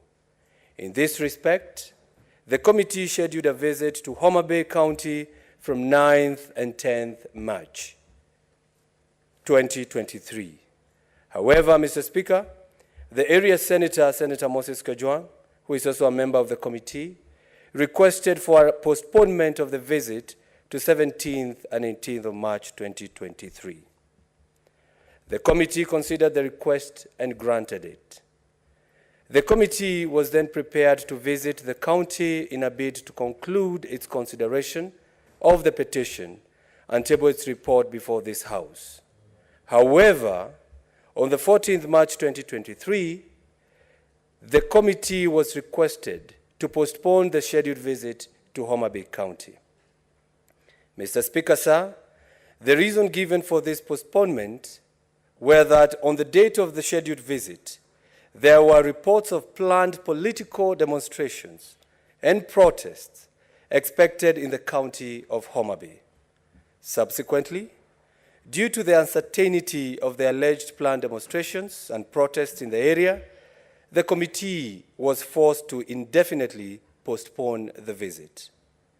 Mr. Speaker, sir, while the committee appreciates the importance of the input of the area senator, also being the senator who presented the petition on behalf of the residents of Homa Bay County, these regular postponements are now derailing the committee's efforts to conclude this matter in accordance with Standing Order 238 and for the benefit of the petitioners.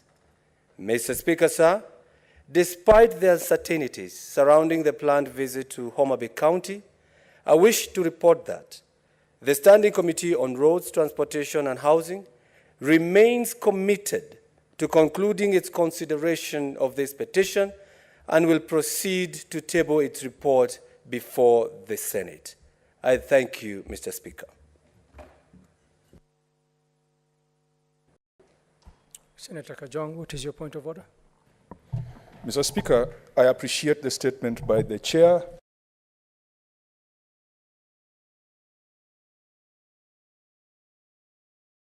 Of events relating to this petition that I presented to this House on behalf of the residents of Mfangano Island, the residents of Takawiri, the residents of Remba, and the residents of the other islands who have been disenfranchised since independence due to lack of a public ferry.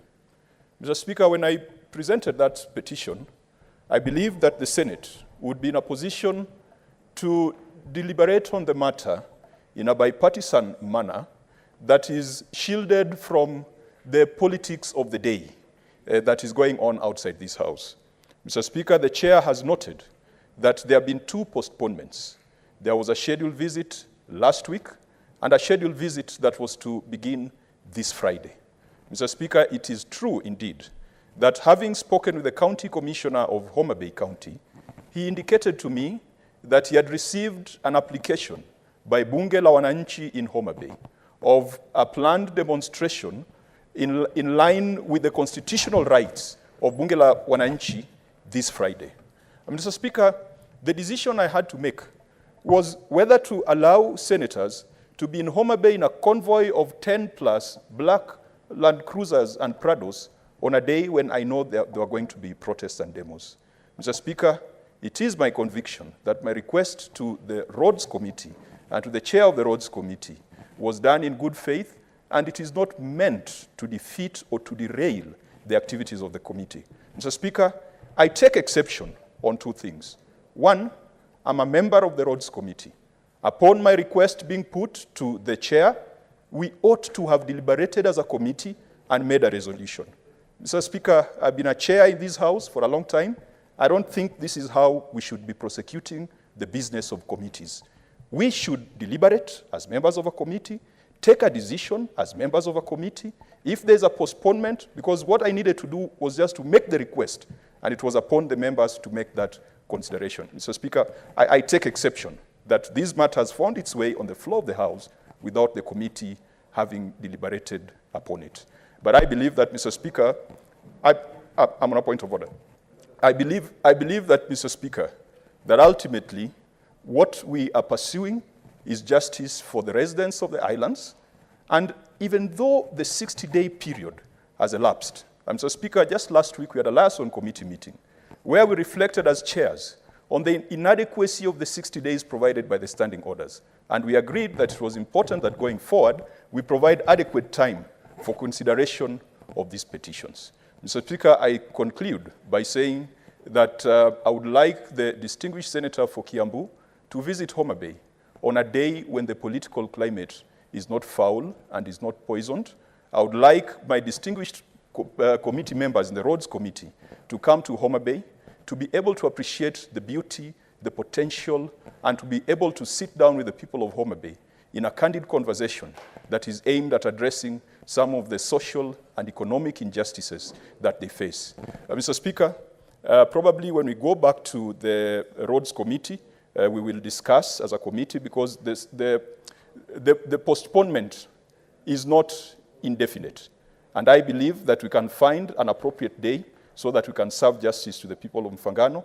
I have reached out to the petitioners, Mr. Speaker, and they are in agreement with me as their senator that this Friday and Saturday will not be the best day for the Senate to come and visit Homa Bay. So there is no malice, there is no intention to defeat, there is no intention to derail the activities of the committee. And I hope that the good chair and the senator for Kiambu, if we would have spent a few minutes before coming to the floor, we would not have given the impression that the senator for Homa Bay is out to derail the activities of the Roads Committee. Before I take any point of orders, I would like the following senators to undo their button of intervention, because it seems to be perpetually hanging on the screen. Senator Manzo Daniel Kitonga, undo your button. No, it has been there for long. First undo it. Wamatinga Wahome, and do your button. Okay, these are new requests. So I'll take a point of order from Olekina Ledamo. Thank you, Mr. Speaker. Mr. Speaker, petitions are ways where Kenyans can be able to get some form of justice. And this House pronounces itself through either motions, bills, or at least when we retreat in committees to interrogate, as per the Constitution, matters that are brought before us. Mr. Speaker, I've listened to both the Chair of Roads, and I've also listened to the Chair of PAC, Senator Moses Otieno Kajwang, who brought the petition on behalf of the petitioners. Mine is to beseech the Transport Committee, and also through your guidance. And I know that some of these issues are designed, or rather defined by our standing orders, setting a limited time of about 60 days. But this House last week passed a motion that had been time-barred because of various reasons. I think the reasons that have been given are reasons which are very valid. And I'd like to ask you, Mr. Speaker, even though this matter is expressly provided for in the standing order, in terms of the duration where a petition should be investigated and a report tabled, I want to invite you, Mr. Speaker, to use your wisdom, apply standing order number 1 as well, and because of the prevailing circumstances. Today, Mr. Speaker, what was happening in Kisumu, no one would want that to happen to themselves. And I think it was very wise and logical for the Senator of Homa Bay to try and postpone, because if the people of Homa Bay would have seen a huge convoy of about 6 or 7 or 10 SUVs, they would have actually gone after them. So I think it is wise, as we try to balance our standing orders, our rules of engagement, I would like to beseech and request you, Mr. Speaker, to maybe give some more time. If we could be able to do that for a matter which is expressly provided for in the Constitution, what about matters which are provided for in our standing order? So 60 days may be, because what I'm afraid of, Mr. Speaker, is that this matter will also find itself again back here, will spend more taxpayers' money if this matter is reintroduced afresh by the same petitioners. So I'd like to request that you find it within yourself to extend the time when the Roads Committee can be able to table the finding of the petition, have the chairperson engage with the sponsor of the petition, so that at the time when it is convenient, and a time when it will be peaceful on the road, for them to be able to visit that area, to visit Fangano Islands, and actually try to give justice to those people. So, Mr. Speaker, I know there's an issue of statute of limitation, the timelines, but if we can extend the budget policy statement decision, I think this other issue which is affecting Kenyans can also be extended. I thank you, Mr. Speaker. Senator Lelegwe, what's your point of order? Thank you, Honorable Speaker. I was not intending to raise on a point of order, but when Senator Otieno Kajwang was giving his submissions or the response to the statement raised by the chair, I indicated that I wanted to inform him that this House is guided by the standing orders, the laws, and also the communications from the chair. And Honorable Speaker, when you gave this committee go ahead to deliberate on that petition, we had a limited time to look at that petition, and which the senator has requested more than twice to postpone this matter, and the committee was ready. The chair did the right thing to communicate to the House through Standing Order 56, and which is the report that is deliberated, the statement that was deliberated by the committee today. So the senator, maybe he was not able to attend the meeting, and in the agenda list of our deliberation as a committee today, this morning, this matter was discussed extensively, and a decision was reached that the chair communicates this decision by the committee so that the chair can give guidance, because time is of essence when we consider petitions to the committee. Thank you, Mr. Speaker. Senator Boni Kalwale, what's your point of order? Mr. Speaker, it's very unfortunate. In the Senate Business Committee, we've been urging that statements that have overstayed in committees should be brought to the House. We never knew that the chair of transport was going through this kind of frustration.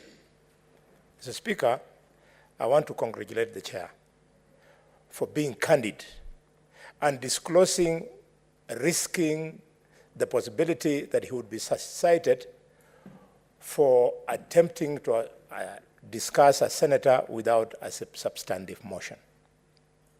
Mr. Speaker, it is now clear that some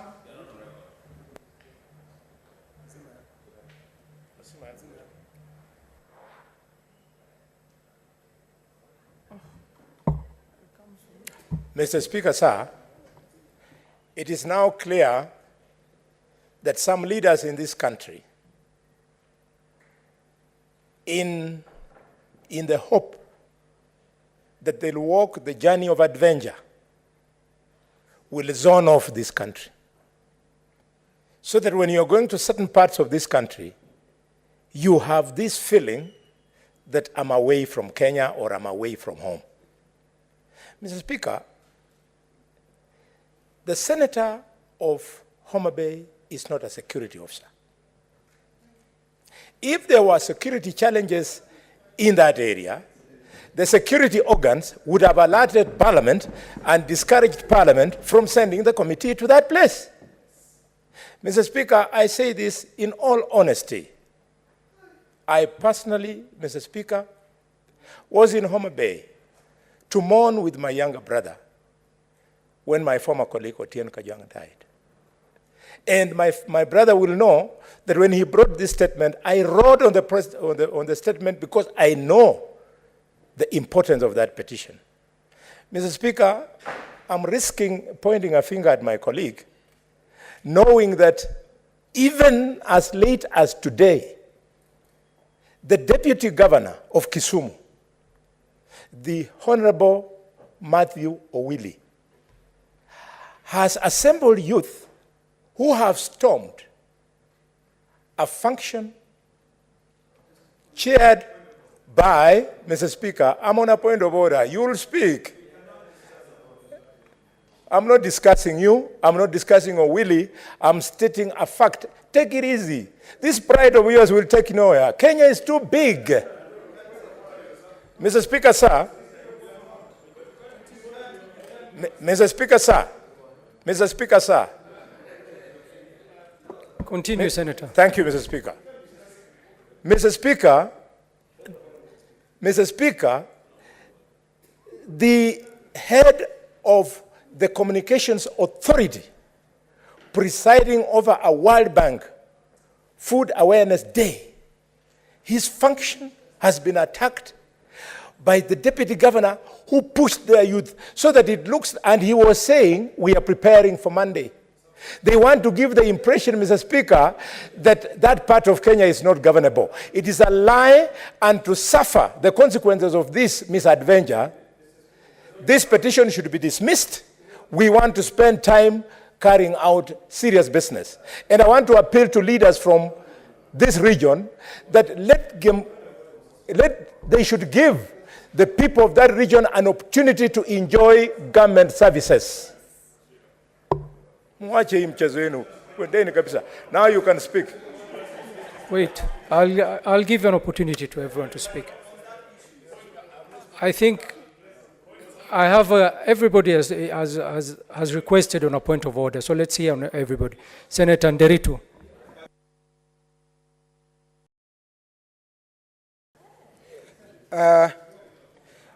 Bwana Spika, nashukuru kwa kunipa fursa, na mimi ni mwanakamati wa kamati ya usafiri na mawasiliano, Bwana Spika.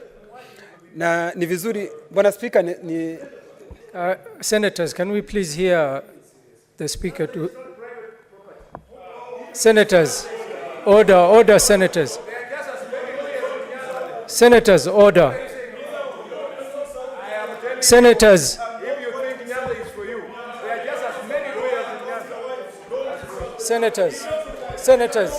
Senators, please take your seat. Senator Kajwang, please take your seat. Senators, please let us hear. Senators, Majority Whip. Majority Whip. Majority Whip. Majority Whip. Majority Whip. Senator Eddy. Senator Eddy. Senator Eddy and Majority Whip. I will give an opportunity to everyone to make their point of order. So please, let us hear Senator Nderitu so that he can finish. Senator Sifuna. Senator Kajwang, I'll give you. Senator Kajwang, I see you have made a request to make a point of order. I will give you an opportunity so that you can reply to him. So please let us allow Senator Nderitu to finish so that I can give other senators an opportunity to also make their point. Senator Nderitu, please.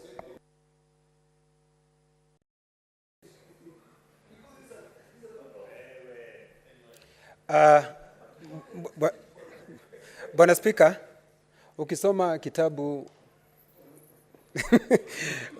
Bwana Spika, ni vizuri julikane ya kwamba viongozi ama mashujaa huchipuka wakati kuna janga, na wakati huu kuna janga. Bwana Spika, nilikuwa nikisema ya kwamba mimi ni mmoja wa kamati hii ya uchukuzi na mawasiliano.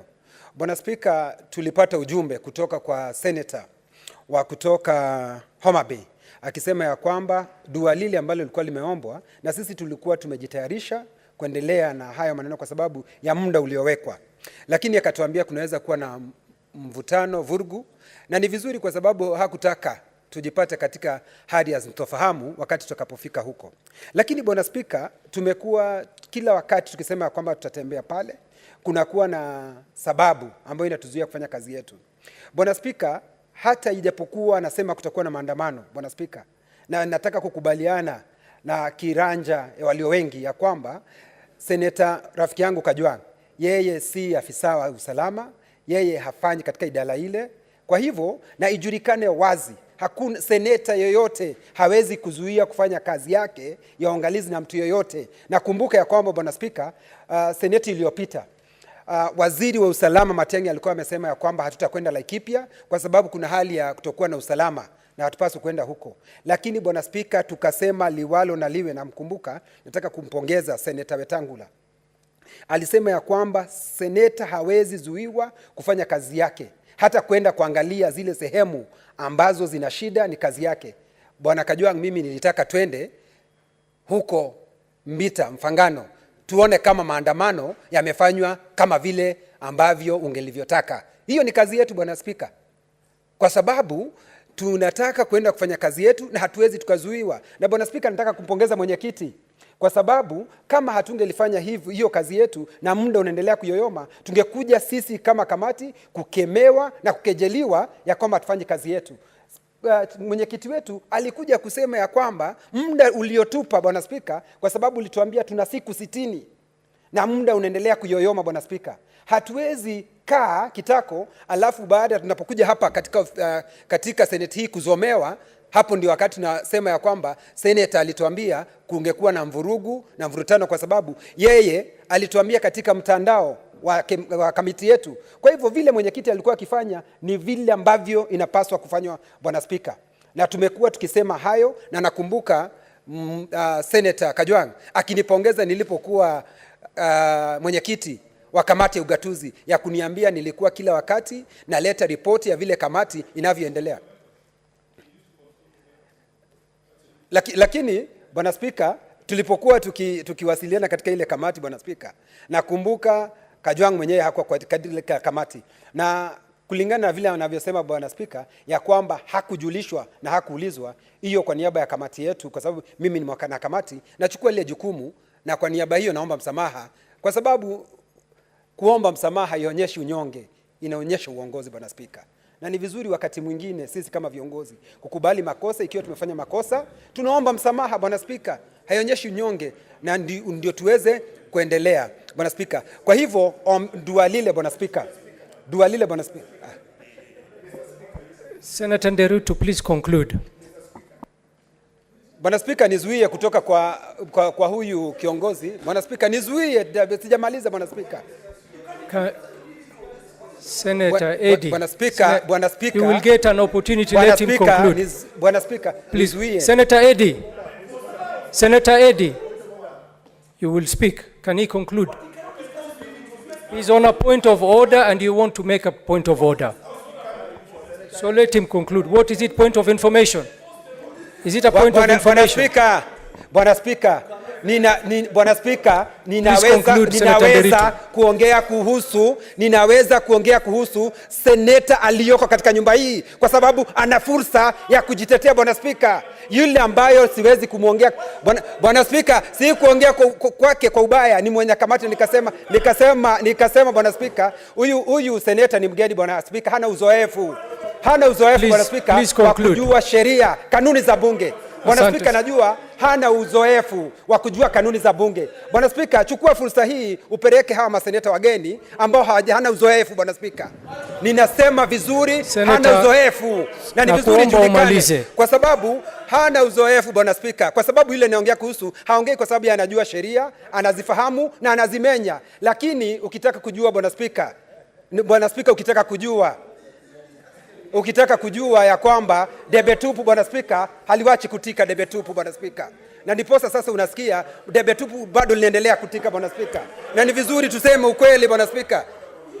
Bwana Spika, muangalie Senator Kajwang tunayeongea kuhusu. Amenyamaza tu kwa sababu ananielewa Bwana Spika. Umemaliza, Bwana Spika, ninasema hivi Bwana Spika ya kwamba tunamuomba msamaha kwa sababu hakujulishwa. Mimi nikiwa kama mwanakamati, na nikasema vizuri. Na Bwana Spika, mimi niko katika hoja ya nidhamu Bwana Spika. Niko kwa hoja ya nidhamu Bwana Spika. Na Bwana Spika, kwa hivyo Senator Nderutu, nakuomba umalize. Okay, kwa hivyo Bwana Spika, mimi ninasema hivi, mwenyekiti wa kamati amefanya vilivyo kwa kuleta ripoti hii, ndio iweze kujulikana wazi ya kwamba sababu ya sisi kama kamati ya kutoweza kwenda hapo mfangano, hiyo ndio sababu. Na tena tumeomba msamaha kwa seneta, lakini Bwana Spika, asante Senator. Senators, please allow me. Senator Eddie, please sit down. Please allow me to call on Senator Kajwang to make his point of order, because he has been mentioned several times. I am jumping the queue for that purpose.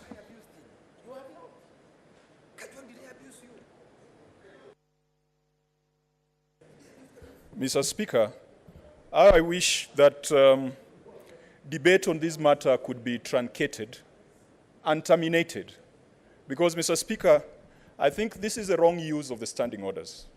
My biggest reservation, even though Senator Lelegwe has informed me there was a meeting in the morning, which I apologize I did not attend.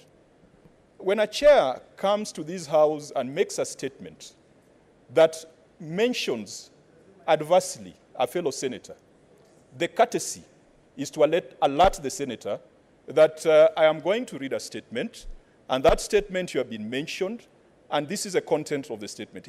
He does not have to do it, but that is the courtesy that has guided this House for the last 10 years. Mr. Speaker, my request to the chair of the Roads Committee needed one of two answers, yes or no. If the chair feels I am not well trained in matters of security and intelligence, then he had the option of taking the committee to Homa Bay. But if the chair thinks that the views of the local senator and the person who brought the petition before the House deserve some consideration, Mr. Speaker, I would have expected that the chair would have engaged me and would have told me that I'll be reporting to the House on this matter, and this is a kind of prayer that I'm going to make. And Mr. Speaker, I have no problem in the report that the chair has given the House. My biggest concern is at the conclusion of that report, that my constant postponements, this is the second time, and Mr. Speaker, Senator Lelegwe says more than twice, this is the second time I am requesting the committee to consider going to Homa Bay. Mr. Speaker, if the chair believes that my concerns are idle, if the chair believes that my briefs around intelligence and assessment of the political situation in Homa Bay this week is irrelevant, Mr. Speaker, then let the chair take the committee to Homa Bay. Let the chair take the committee to Mfangano. In fact, Mr. Speaker, this matter should have never come to the floor of the House to be discussed in this manner. And Mr. Speaker, in as much as my colleagues want to comment on this, I want to urge you to rule so that we close this matter and we don't fall into the trap of discussing a fellow senator adversely without notification, Mr. Speaker.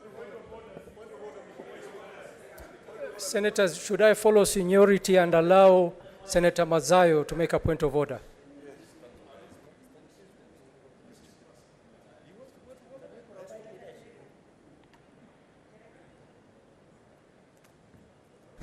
Mr. Speaker,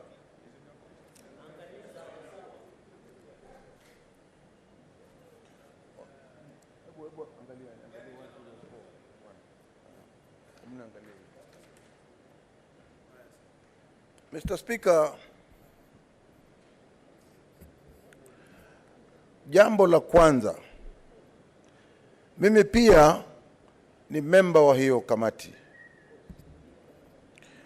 na hiyo habari ilipoletwa, mtu wa kwanza kupinga, kusema ya kwamba hatuwezi kuruhusu kumuongea mwenzetu ambaye ni senator ndani ya kamati, ikiwa tuko pale na members of staff na watu wengine kutoka sehemu zingine za Kenya. Bwana Spika, ni jambo la kusikitisha sana. Bwana Lelegwe alikuwa hapo na Bwana Kinyua alikuwa hapo, au maseneta wenzangu. Senator Mazayo, would you like to be informed by Senator Lelegwe? No, I don't want to be informed. Sitaki kujulishwa. Continue. Kwa hiyo utasema, utapata wakati wako, utasema kama mimi nikiongea fanya heshima. Yeah. Bwana Spika, katika kanuni zetu za kudumu, kipengele cha 101 katika sheria ya 4, katika sheria ya 4 inasema ya kwamba, na pengine Bwana Spika ungenisikiza vizuri, seneta hatatoa kisingizio. Nataka unisikize vizuri Bwana Spika. Seneta hatatoa kisingizio kuhusu seneta mwingine yeyote au bunge wa wabunge la taifa, isipokuwa kwa hoja mahususan ambayo arifa yake imetolewa angalau siku 3 kabla ya hoja ya kujadili mwenendo wa mbunge au seneta huyo. Bwana Spika, ingekuwa heshima yani maseneta saa ile mimi nakuongea na wewe, wao wanaingia katikati ili usisikize vile mimi nasema. Kanuni hizi zetu ni kanuni za kudumu, na hizi kanuni ndio tunazofuata. Lakini leo maajabu ni kwamba mimi nilipopinga kwamba hatuwezi kuongea habari ya Kajwang', mwenyekiti aliyekuwa ameketi hapo kwa saa hiyo hata shahidi akiwa ni Lelegwe na shahidi mwingine akiwa ni Kinywa. Hii sheria imekiukwa, na ni jambo la aibu kuona seneta mwingine anaweza mbele ya watu kutoka sehemu mbalimbali za taifa, ikiwa mimi naweza kusimama hapa na ndugu yangu wakili yuko hapa, alafu niongee juu yake kwa njia ambayo si sawa, ili Wakenya wengine wapate kujua. Mimi namheshimu sana wakili, namheshimu sana Lelegwe, naheshimu sana Kiranja walio wengi, na mimi sijasikia hata siku moja Kiranja walio wengi amefanya tabia kama hiyo. Kwa hiyo Bwana Spika, nafikiria kitu kizuri ingekuwa sisi hatuwezi kuingiliana hapa, tufundishana heshima. Yes. Asante Bwana Spika.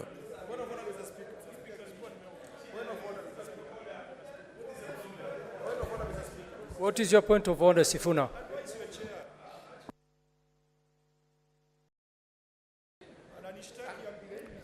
Mr. Speaker, I am also a member of the Transport Committee, and the chair here is my friend.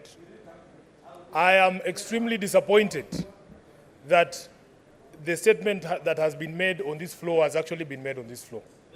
Mr. Speaker, one of the things that is very frustrating for us as the minority side, Mr. Speaker, is that we agreed in this House that when somebody is on a point of order, they will be heard in silence. But I think there are people who are using that opportunity and abusing that opportunity that we agreed in order for us to have orderly debate to throw very, very insulting words against colleagues in this House, against people who are not in this House, Mr. Speaker. When we request that the Speaker insists on enforcing the rules by making sure that if somebody utters something, they must substantiate. Mr. Speaker, this afternoon, we have been told that we cannot speak about a court order that the Speaker has not seen. We brought the court order physically and tabled here. We tabled the ruling, Mr. Speaker.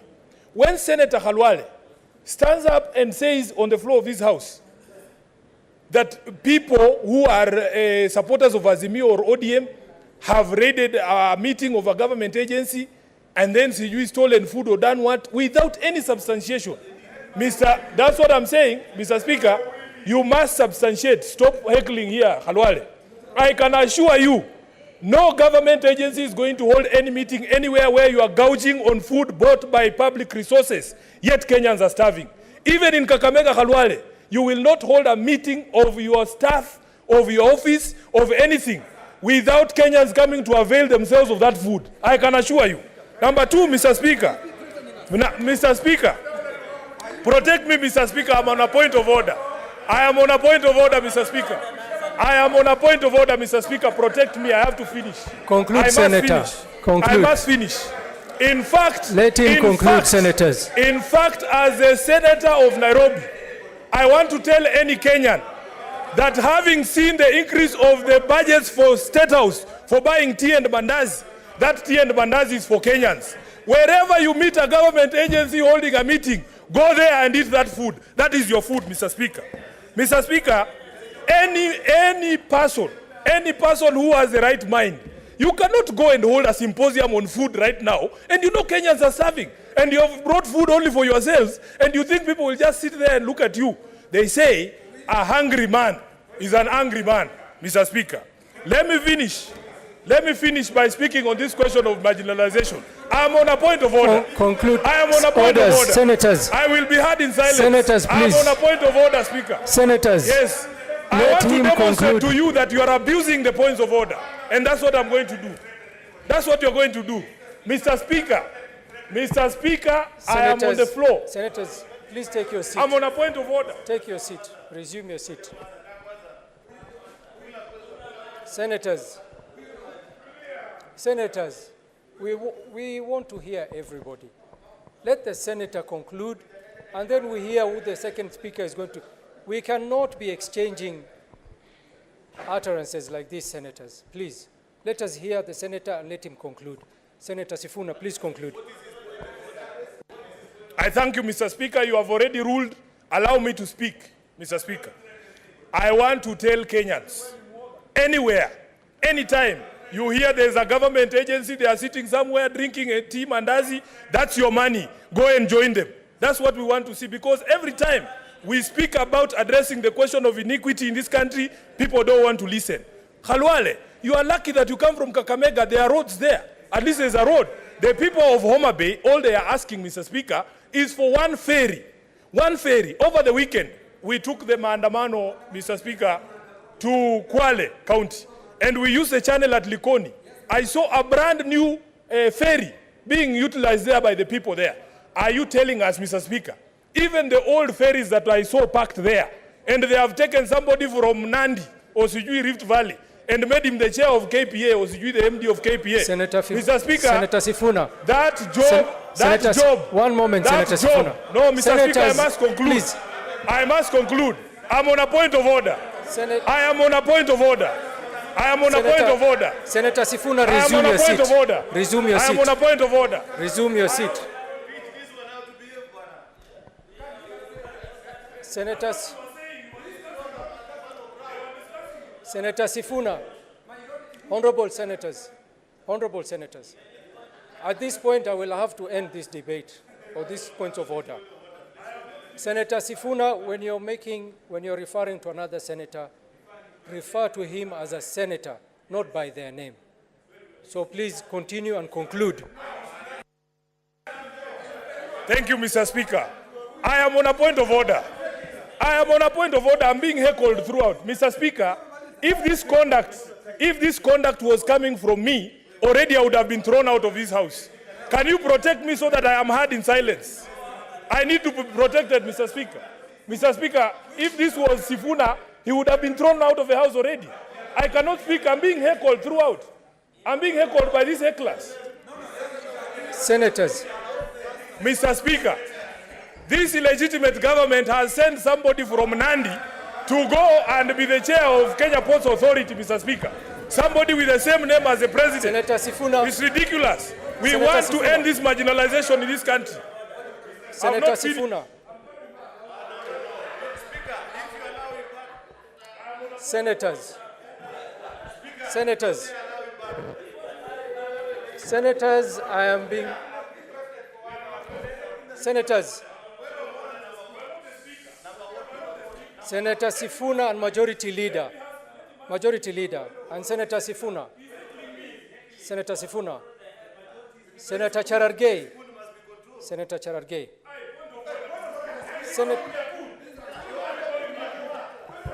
Senator Sifuna, the chair is standing. Senator.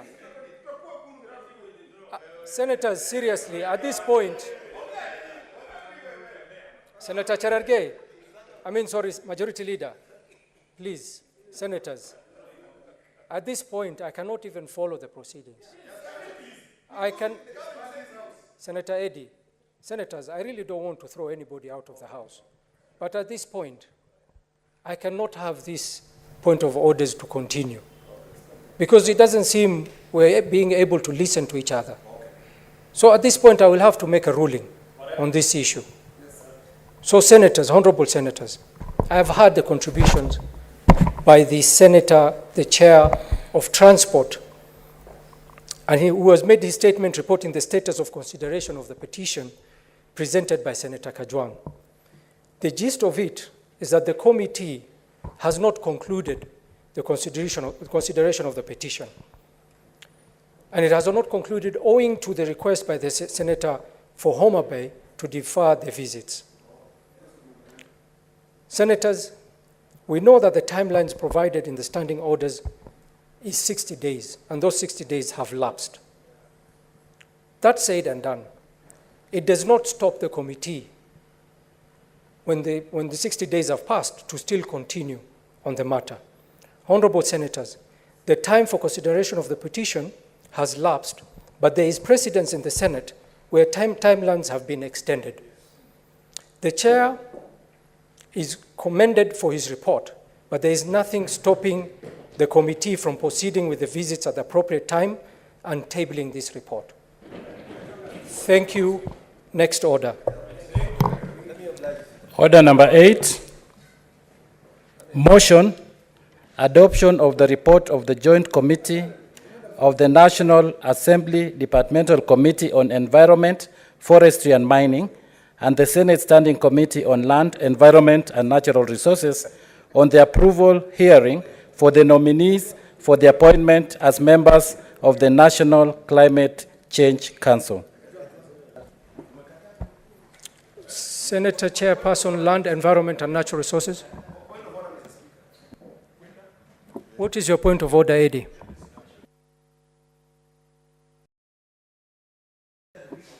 Eddie, I hope it's not on the same issue that I've ruled.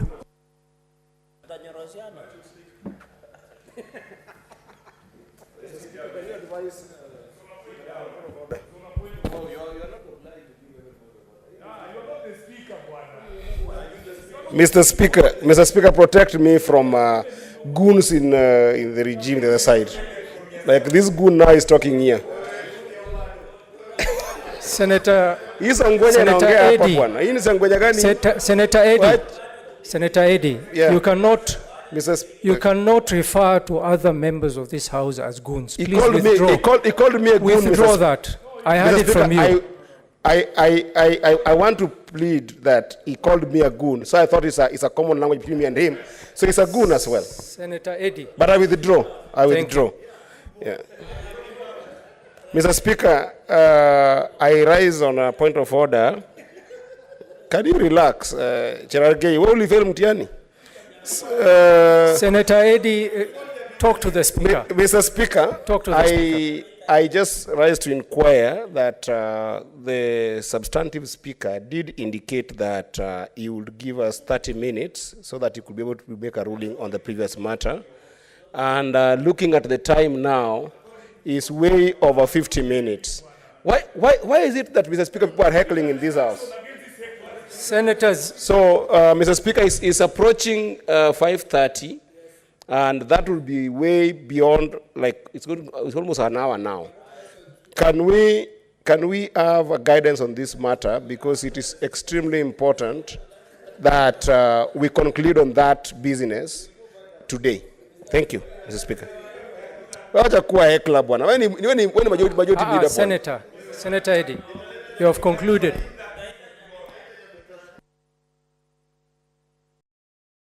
I have protected Eddie. Can I talk?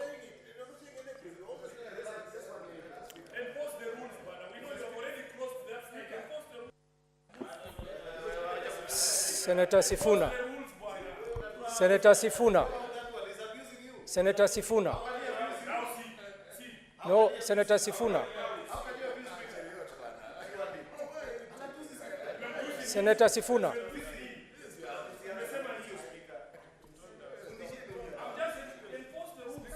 You want me to enforce the rules? Senator Sifuna. Okay, get out. Get out, Sifuna. You can get out of the House. As per the standing orders, I have asked you. I will not tell you. Sergeant at Arms, get Senator Sifuna out of this House. Get out.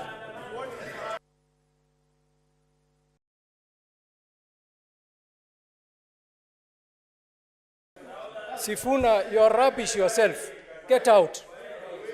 He called me rubbish.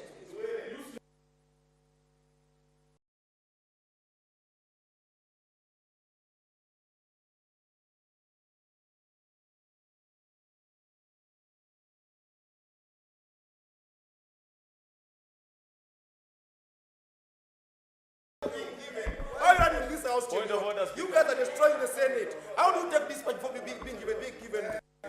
No. Wacha nikuulize.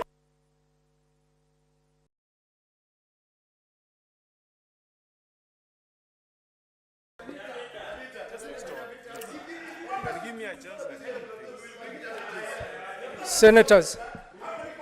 Order, senators. Order, senators. Order, senators. Eddie.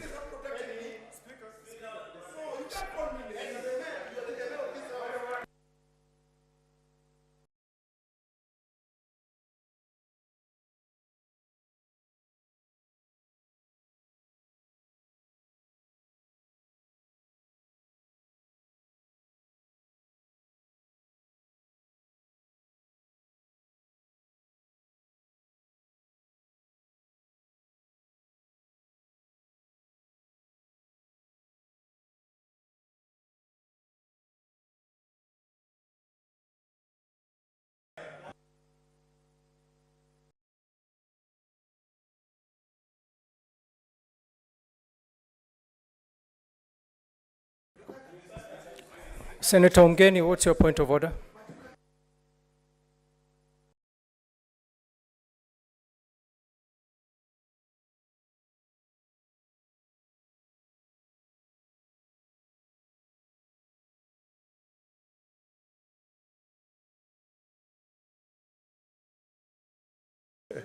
Yeah, Mr. Speaker, sir. Mr. Speaker, sir. Mr. Speaker, sir, and my colleagues, honorable senators, you know, we can have differences here, but I plead with all of us that we try and have dignity. You know, the problem with what's happening nowadays is that with WhatsApp, whatever we are doing here could easily find its way out there. And you know, once information goes out there, this house is going to be equated with some, I don't know, MCA somewhere. You know, we can always differ. And we want a house that is exciting, a house that is interesting, a house where we can challenge each other. But let's always remember that people are watching. I mean, even when things were so bad, Senator Halwale, during the Second World War, Roosevelt was able to sit down with Stalin, and they discussed and they came up with the UN, the League of Nations, that is there up to today. So let's agree on the rules of the game, the ground rules. When a speaker is on the chair, I plead. When the speaker is on the chair, I plead. Let us give him respect. Because he's the one who guides deliberation, who moderates debate. Please. You know, the shouting across is okay, but I plead. Let Senator be heard in silence, please. Yeah, I plead, please, so that for posterity, Senator Cherargei, for posterity, we retain the dignity of this house. We have, Mr. Speaker, we have had senators who have argued their points with passion. I saw Senator, now CS, Murkomen, taking on Senior Counsel Rengo. But he was doing it within the rules. You know, he was doing it within the rules. And that's how it should be. I plead with us, even when we have differences, let us retain the dignity of this house. I plead with you, please, Mr. Speaker. I plead, Mr. Speaker, that in all our emotions, let us maintain the dignity of the house. I thank you, Mr. Speaker. What's your point of order, Majority Leader? Just for 10 seconds, two things that I want to say. I agree with everything Senator Mugeni has said. The only thing I want to humbly plead, Mr. Speaker, we can exchange with Senator Eddy as much as we want. He's my contemporary, he's my age mate, he's my friend. If I say, for example, things that he doesn't like, and I agree with Senator Mugeni that we be guided in what we say, that is between us as colleagues. The minute we begin, I have been in this house, for sure, Mr. Speaker, even in the worst of times when we never used to greet each other as colleagues, there is no time that a senator used to insult the speaker. That is the truth. You cannot run away. And Minority Leader, I want to plead with you, my brother. Teach Senator Sifuna how to behave in Parliament. This is not the only time he has abused the speaker. He has also equally abused the substantive speaker. That is not right. We can exchange as colleagues, that's fine. How many times does me and you trade things that we don't like, but we'll go outside and share a cup of tea? That is normal. It's part of parliamentary practice. But the habit of insulting the speaker, we should not encourage. Lastly, Mr. Speaker, Senator Omogeni said something that I agree with. And I want it to go on record to the people running Parliamentary Budget Office. No. Parliamentary Broadcasting Unit, PBU. They are the ones who share some of these clips, the things that Senator Omogeni is saying. Because nobody else has access to these clips. So I want to humbly plead with the clerk's table that is here, if there are certain things, you know, the reason why, and I was in PSC when we made the decision to allow PBU to be our own internal unit, because when we previously used to allow media to be the ones, they'd focus on non-issues. They'll beam on a senator sleeping or a slip of a tongue by the senator. So we say, let's have our own professional broadcasting unit that is within Parliament. Unfortunately, Mr. Speaker, every time nowadays when there are exchanges, the following day you will see the same clips being relayed. Yet the broadcasting belongs to this particular house. So I want to humbly plead with Parliamentary Broadcasting Unit. I have forgotten the name of the head, but the reason why we kept PBU inside the House of Parliament is that so that you focus on the core business, not to be sharing clips sometimes of members in unfortunate exchanges that are not helpful to Kenyans. So I don't expect the clip that has been seen, for example, today between members, one or two things saying to each other, to be found outside there. Thank you, Mr. Speaker. Minority Leader.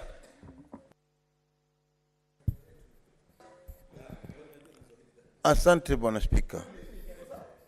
Bwana Spika, nataka kukubaliana na ndugu yangu Aaron alivyosema 100% kwamba yuko sawa. Na mimi leo Bwana Spika, ningependa uwe na moyo mkunjufu, moyo mkubwa kama spika wetu.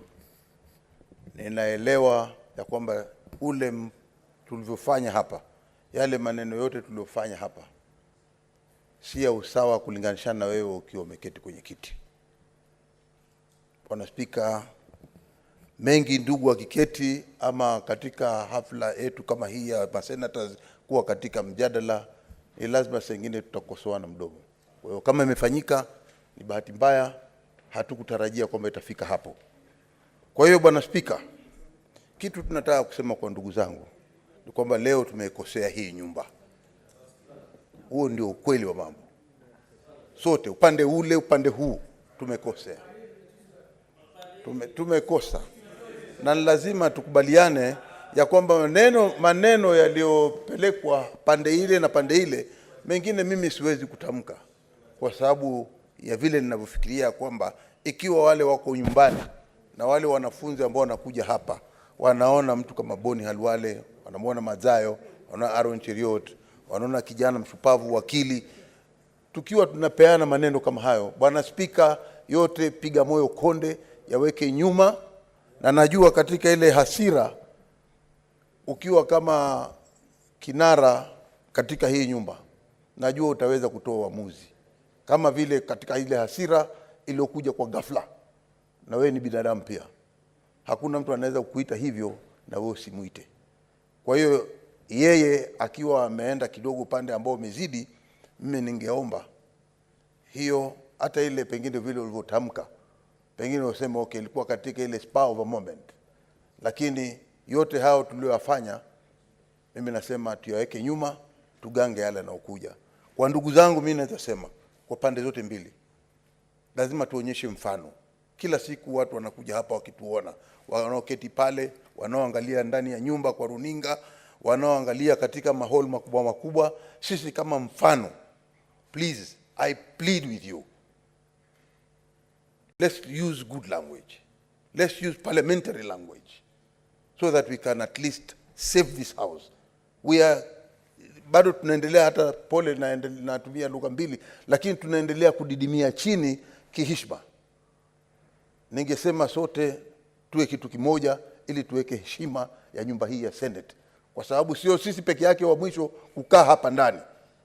Vizazi na vizazi vitakuja kukaa hapa, na lazima tuweke msingi wa heshima nzuri tunayopeana katika hii nyumba yetu ya Senate. Asante Bwana Speaker.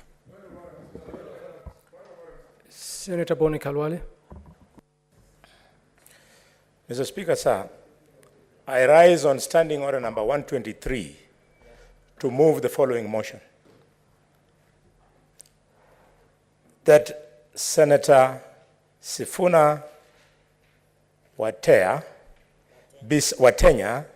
be suspended from the service of the Senate. Mr. Speaker, this is a standing order that was grafted to speak to what we have witnessed today. And Mr. Speaker, because this motion doesn't require substantiation, Mr. Speaker, allow me to say one thing in the footsteps of the Senator of Nyamira. Senators who are shouting at me, I respect you, and I cannot expect you to respect me. But let me tell you, amongst you are lawyers. I am the only member of parliament in the Republic of Kenya who has been decorated by the Law Society of Kenya. I've been awarded the highest award of respect, the Father Kaiser Award. I have been decorated, Mr. Speaker, by the International Federation of Women Lawyers, FIDA. Mr. Speaker, I want to appeal, without naming names, to the young senators I'm seeing in the House, including Okech, including Sifuna, including Ladema, to make time and swallow your pride and learn from us. It is not by accident that we have this number of years behind us in experience. It's not by design, by accident, Mr. Speaker, that we have this many years of traversing the globe. Mr. Speaker, if you do not apply Standing Order number 123 through my motion, we will have lost this House. Thank you, Mr. Speaker.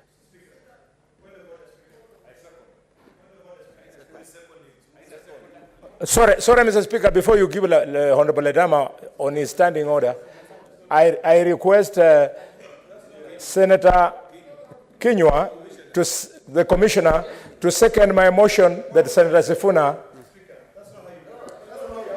One moment. Senator Olekina, what's your point of order?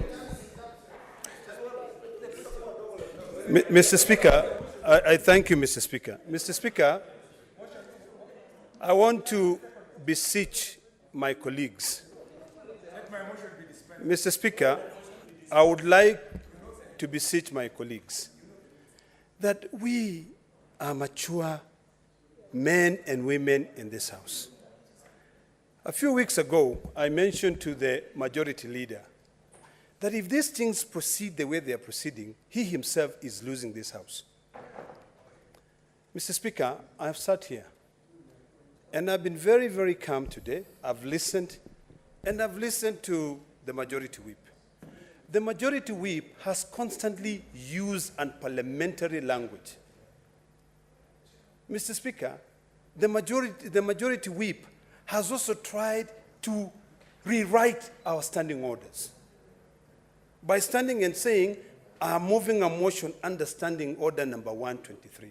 Mr. Speaker, we have to give respect. And I've listened to the majority whip saying that the young senators, please learn from our wisdom. But my question that I want to ask is that, does that learning also equate to rewriting standing orders that are not in existence? Mr. Speaker, you know, I don't want us to get into a point where we are now directing the chair. But I want to follow the words of wisdom of Senator Madzayo. I want to beseech you, Mr. Speaker, that with all these emotions, I want to take full responsibility for what has happened on our side and request us to maintain decorum in this House. That is the only time that will be seen as being different. This shouting back and forth is not going to help us. Yes, we are all human beings. We're people who lose our cool at any given time. But, Mr. Speaker, being directed, and I know maybe what my colleague said may not be parliamentary, but having a situation where the chair and a senator exchange words, it really beats the purposes why we should be in this House in the first place. So, Mr. Speaker, and I hope, Mr. Speaker, you can give me an ear. Minority Leader, can you please allow the Speaker to hear?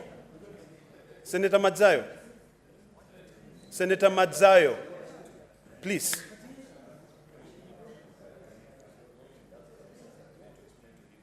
Senator Madzayo. Senator Madzayo, please. Mr. Speaker, just give me your ear for 3 minutes. Yeah, because I've been interrupted. The minority leader has been talking to you. I want to beseech you. I want to beseech you, Mr. Speaker. I want to beseech you, Mr. Speaker, not to let the actions of a spur of a moment dictate how you're going to deal with this matter. You've been invited by the majority side through a very unprocedural way to effect Standing Order number 123. My plea to you as a colleague is that you let the bygones be bygones. Let us learn from our mistakes and let us find a way that we can be able to cool down these temperatures. We all need each other. And any given time when a senator is not seated here because of spur of the moment actions, the people that he or she represents end up suffering. So, Mr. Speaker, today, the whole day, I mean, it's 5:32. You know, we are still waiting for the Speaker to come back.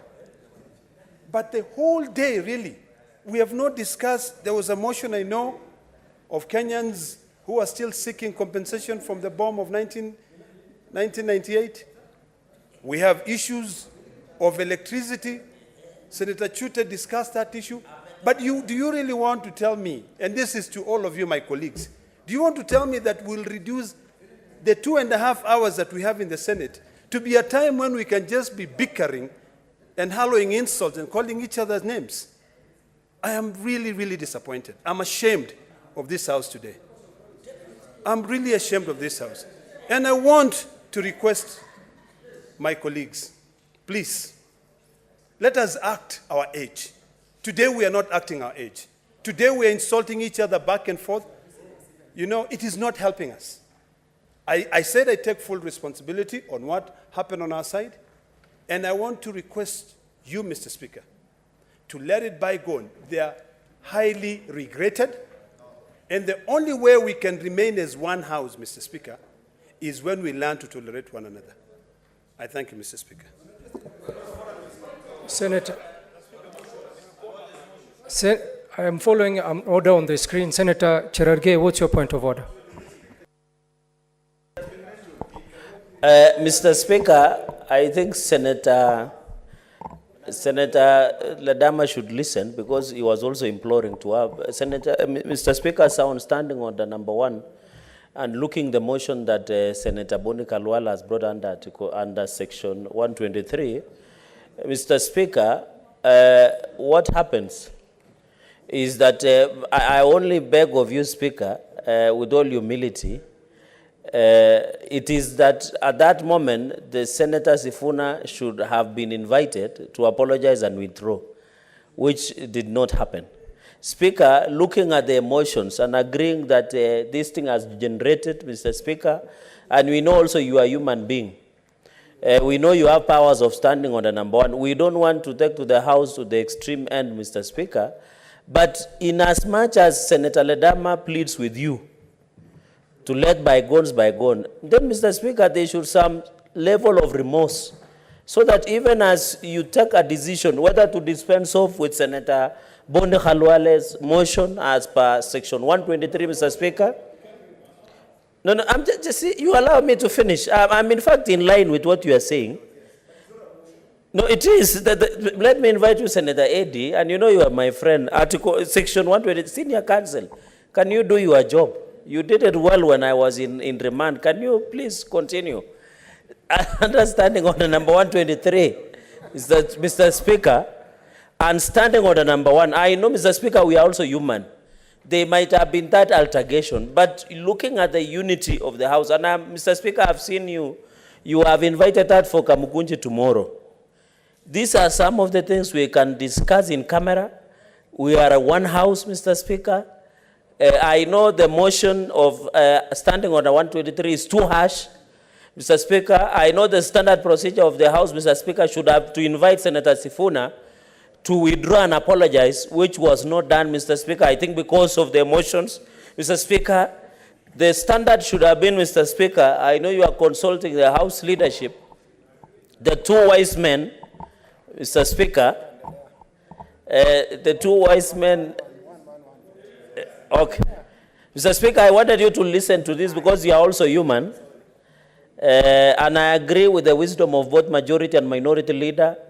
I know this is something we can agree, Mr. Speaker. Mr. Speaker, the standard procedure would have been that Senator Sifuna, and I'm not playing devil's advocate, should have been given a chance to withdraw and apologize, which did not happen because, of course, we understand you are human and the House was degenerating, Mr. Speaker.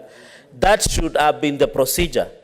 Number two, even if we were to agree with the minority side, there should be some level of remorse because you are also human, Mr. Speaker. They should have been able of remorse so that we invite you to invoke understanding order number one. Finally, Mr. Speaker, looking at the motion that my brother Senator Boni Khalwale, the bullfighter, has come up with, Mr. Speaker, I think at this point it is too harsh, in my own opinion, because we are one house. We want to work together as a house of union so that we can move forward, Mr. Speaker. So that, Mr. Speaker, can you protect me from the Senate Majority Leader, Mr. Speaker? Conclude, please, Senator. Yeah, Majority Leader, Senate Majority Leader, Mr. Speaker, protect him from and also Commissioner of PSC.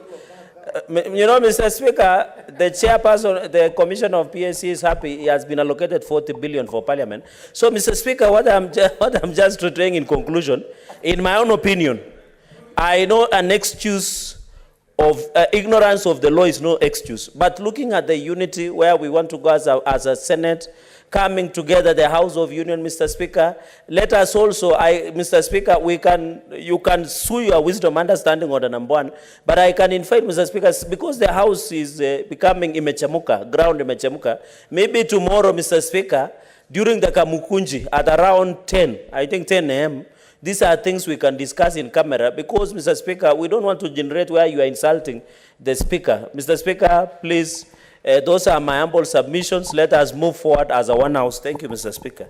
Senator Wambua.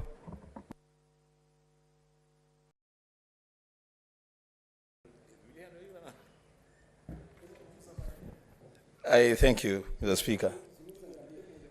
Mr. Speaker, I will go straight to respond to the motion that was moved by Senator Alwale. And he knows it. He is the father of this book. We should be learning from him. The Speaker, clearly and outrightly, he can't do what he has done. He has purported to have done. Standing Order 123. It begins with naming a senator. It is after the senator has been named by the Speaker, not by a member. The member will request the Speaker to name a member. It is after the Speaker has named a member that then the other processes will follow. Secondly, Mr. Speaker, I have only added today that you can name or purport to move a motion under 123 after the senator has already been kicked out by the Speaker. So then we put ourselves in a situation that we don't know what to do. Do we recall the member? What happens? The Speaker, that be as it may. Before the senator for Kakamega, a man we truly respect, moved that motion. Mr. Speaker, there was bitter exchange. I saw the senator for Kakamega exchange with the senator for Nairobi. I saw my colleagues here, including myself, exchange with colleagues on the other side. So now if we were to go that route, I don't know who will be left in this house, Mr. Speaker. There will be no house. Mr. Speaker, there will be no house. Today, Mr. Speaker, to respect to that chair, greatest respect to that chair and to yourself, Mr. Speaker. I saw you exchange one-on-one with a member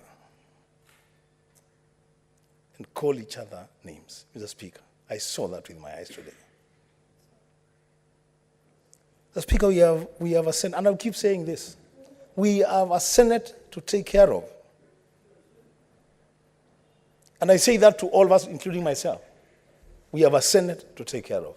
So, Speaker, what has happened today, I hope it will never happen again.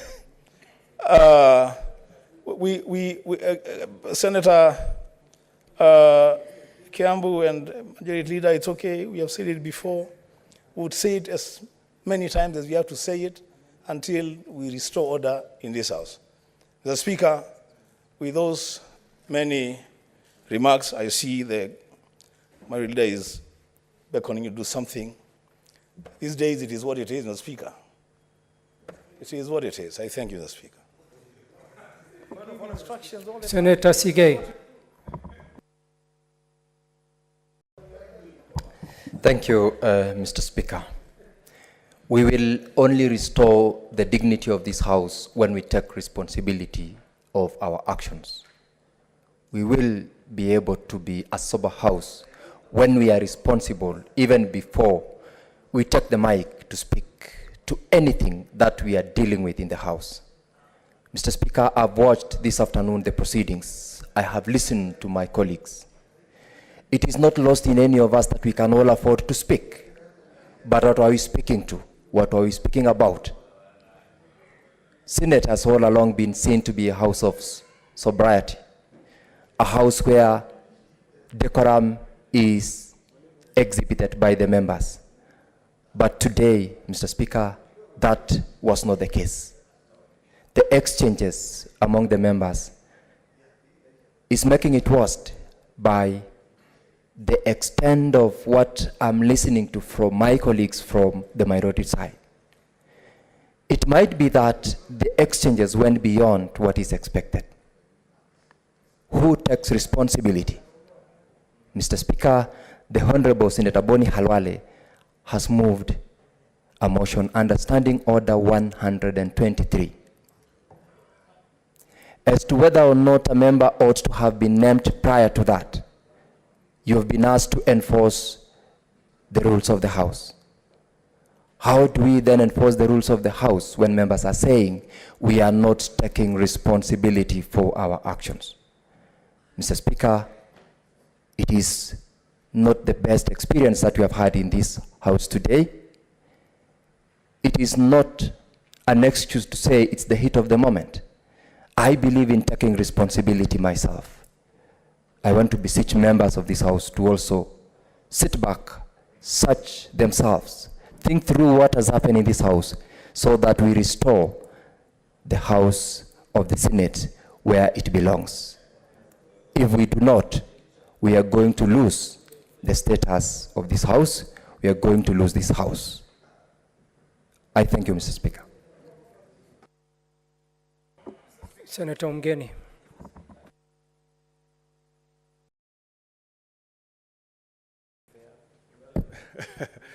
Mr. Speaker, I would have liked to make my contributions when Senator Halwale is in the House, but I can proceed.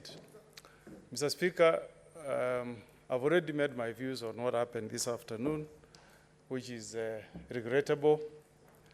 And we all know, Mr. Speaker, that before there is calm, there is always a storm. You know, there is always a storm. And the way Majority Leader is beckoning to me, when a flight is taking off, there's always turbulence. You always have turbulence. But Mr. Speaker, after turbulence, there will always be calm, Mr. Speaker. Mr. Speaker, I don't know whether, that's why I wanted Senator Halwale to be here. I don't know whether in the history of Parliament, not the Senate, in the history of Parliament, I don't know whether there is any elected member who has stood up to invoke Article 123 against another member. Standing Order 123. In the history of Parliament, the Parliament of Kenya, I don't think there is any senator or any elected member of Parliament who has ever invoked that standing order against his colleague. So I want to ask Senator Halwale, to reflect and be calm, Mr. Speaker. Because, you know, we are setting precedents. And me, Mr. Speaker, I've gone 360 degrees in my professional career. The oppressed have come to me as a lawyer, and I've represented them. Those who are in power have also come to me to represent them. So when you are digging a hole, warn yourself that tomorrow you may enter the same hole. Mr. Speaker, if we set a precedent where we, as colleagues, want to, you know, let me use the word finish. We want to invoke standing orders to finish our colleagues. That is being over-emotional. These disagreements do happen. And for some of us who were in this parliament last time, we saw them. I mentioned the way I used to see serious exchanges between Senator Orengo and Senator Murkomen. But there is a way the Speaker would always guide the deliberations. So, Mr. Speaker, I want to appeal to Senator Halwale not to set a precedent where tomorrow, if I see Senator Cheragay, and I saw him a bit emotional some 3 months ago, if he becomes emotional, I invoke Standing Order 123. Because tomorrow we may not greet each other. We will now convert this house into a house of enemies. And that's not what we want to do. We have Muslims here, Mr. Speaker. We have people who are Christians here, Mr. Speaker. And we know, the Bible says, we have all sinned and fallen short of God's glory. That's what the Bible says. So I think the punishment that has been meted out on Senator Sifuna, as Senator Cheragay has put it this afternoon, he was not even warned. And the standing orders dictate that before you eject him, you warn him first. If he persists, then you evict him. So already, Senator, please, already he has received punishment. That's enough. And we are trying to engage, we are trying to discuss, we want to restore calm and run our businesses. The way PLO Lumumba normally says, don't respond to a mosquito bite with a hammer. Don't go for an overkill. We will set a bad precedent because this is a house of record. You invoke it today against Senator Sifuna. I assure you, senators, tomorrow it will be you. The last parliament, Senator Cheriot, you can correct me, I think we only had one expulsion from the House. Only one, for a record of 5 years. Only Senator Malala was sent out for the remainder of the day. I think we have now done six expulsions. We are not doing so well. So since I think if you read standing order, I think number 122, you know, before you even call a senator, it says on the first occasion, you send him away for 3 sittings. If he becomes very disorderly on a second or subsequent occasion during the same session, you now take it up 7 days. Now, if another time he again persists, then now we can invite Senator Halwale to invoke Standing Order 123. But I plead, you know, Senator Halwale is from Kakamega. Senator Sifuna is a senator of Nairobi, but he's his neighbor from Bungoma. Let's not be reactive. It's good to, you know, it's good to express our anger. That's okay, we are human. But let us also not overreact. So I urge you, Speaker, we have already apologized for what has happened this afternoon. Some of us are new in this house. We are learning. Accept, you're also human. I know how you feel when there are these exchanges. It's not good for you. But you are a son of a very respected elder, Senator, the late Mzee Yusuf Haji. And you know, when we had serious disagreements here on, you remember revenue, we used to defer to him. He's the one who used to guide us and calm us, and he used to restore us. So, like father, like son, calm down, Mr. Speaker, sir. You have already punished the Senator Sifuna. We move on so that we become each other's keeper. Today it's me, tomorrow it will be you. I submit, Mr. Speaker, sir.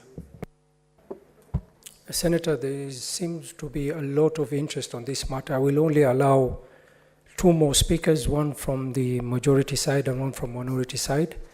And they will only have 3 minutes. Please, can we have Senator Esther Anyani?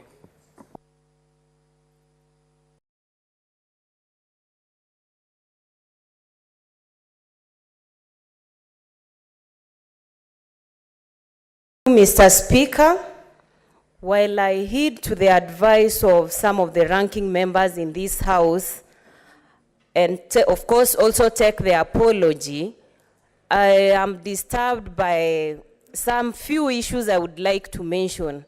Young legislators and new legislators in that matter have been mentioned widely. I believe I'm one of the young legislators who is very composed and rational in my way of operations in this House. But I do not like a situation where we can actually debate to an extent of saying that this is an illegitimate government, whereby a government that was elected by the people and IBC went ahead to declare. The same was challenged at the Supreme Court, and no one had issues about that. And as honorable members, we can engage and insult colleagues to that extent. We are the same people who have been complaining about business issues in this House taking long to be addressed. And we keep on buying time in this kind of engagements. It's not the first time members are apologizing. If I remember the other time, Senator Kathuri Murungi was seated there, the same happened. He was actually pointed at. So we will not keep doing these similar actions and apologizing. That is going to be a culture. Senator Omogeni, I heed to your advice, but as a young legislator, I want to actually differ with that bit that yes, some of the ranking members or members who are elected with very many numbers of votes can still insult others and still get away with it in the name of apology. We really need to relook our ways of operations. I rarely speak during such times, but on this occasion I had to speak because young legislators cannot be bundled up together to be people who are on a learning curve and showing a matter of not having decorum, while some of us have actually been carrying ourselves with a high level of esteem and engagement to our colleagues. So while I also heed to the advice by the majority leader, Senator Aaron Cheruiyot, that we should actually rethink on how we are carrying ourselves in this House, I also want to say that it's not just about apologizing. People have repeatedly done this, and honorable members in that matter, and they apologize and people calm down, and the same continues. You know, we are even disputing matters that have been highlighted in national newspapers to be rumors. Your time is up. Senator Eddy, I think, as the last speaker.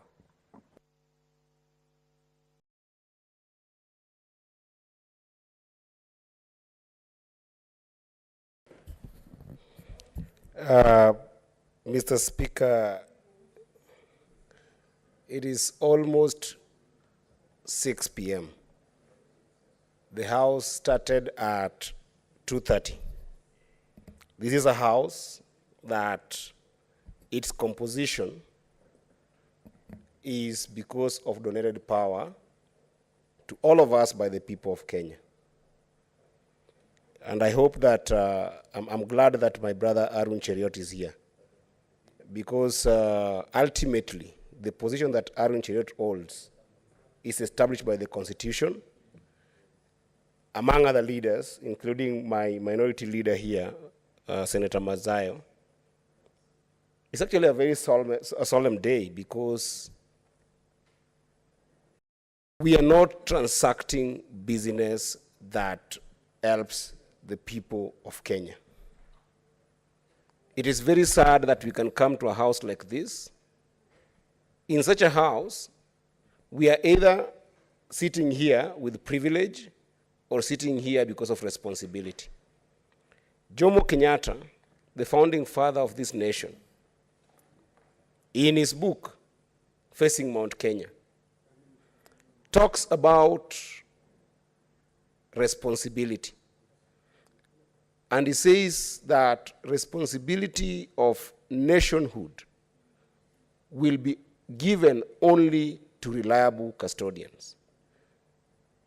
I want to urge my brother Arun, as the leader of majority, and in extension my brother Senator Mazai, whether if you cast your eyes in this house, do you feel like this house is becoming a reliable house to Kenyans to deal with issues that Kenyans want us to be dealing with every day? We are reducing ourselves as a house to constantly defending the position of our parties and our coalitions, and forgetting that we have been elected, and on the 15th of September last year, most of us paraded here with the help of the clerk of the house and took an oath that we were beyond election and we are starting to work for the people of Kenya. I want to urge us, I observed this house, and I know my brother Senator Boni Alwale thinks that some of us here are young, therefore naive, and we don't know what we're doing in this house. Some of us came to this house because we were motivated by the stature that this house had conferred upon this nation. The idea that when the presidency or the executive sometimes asks challenges, or when the National Assembly sometimes asks challenges, people like James Orengo, people like Murkomen, rose beyond party and coalition positions to stand for this nation. What we are seeing today in this house is completely unacceptable. And Mr. Speaker, I want to say that what Senator Sifuna said is regrettable and completely unacceptable. And in fact, having been here in a way that I observed all the chaos that was there, I'll be humble enough to say that I apologize if it's allowed on his behalf. It's not acceptable to not just engage with the chair, but to go ahead and have abusive language with the chair.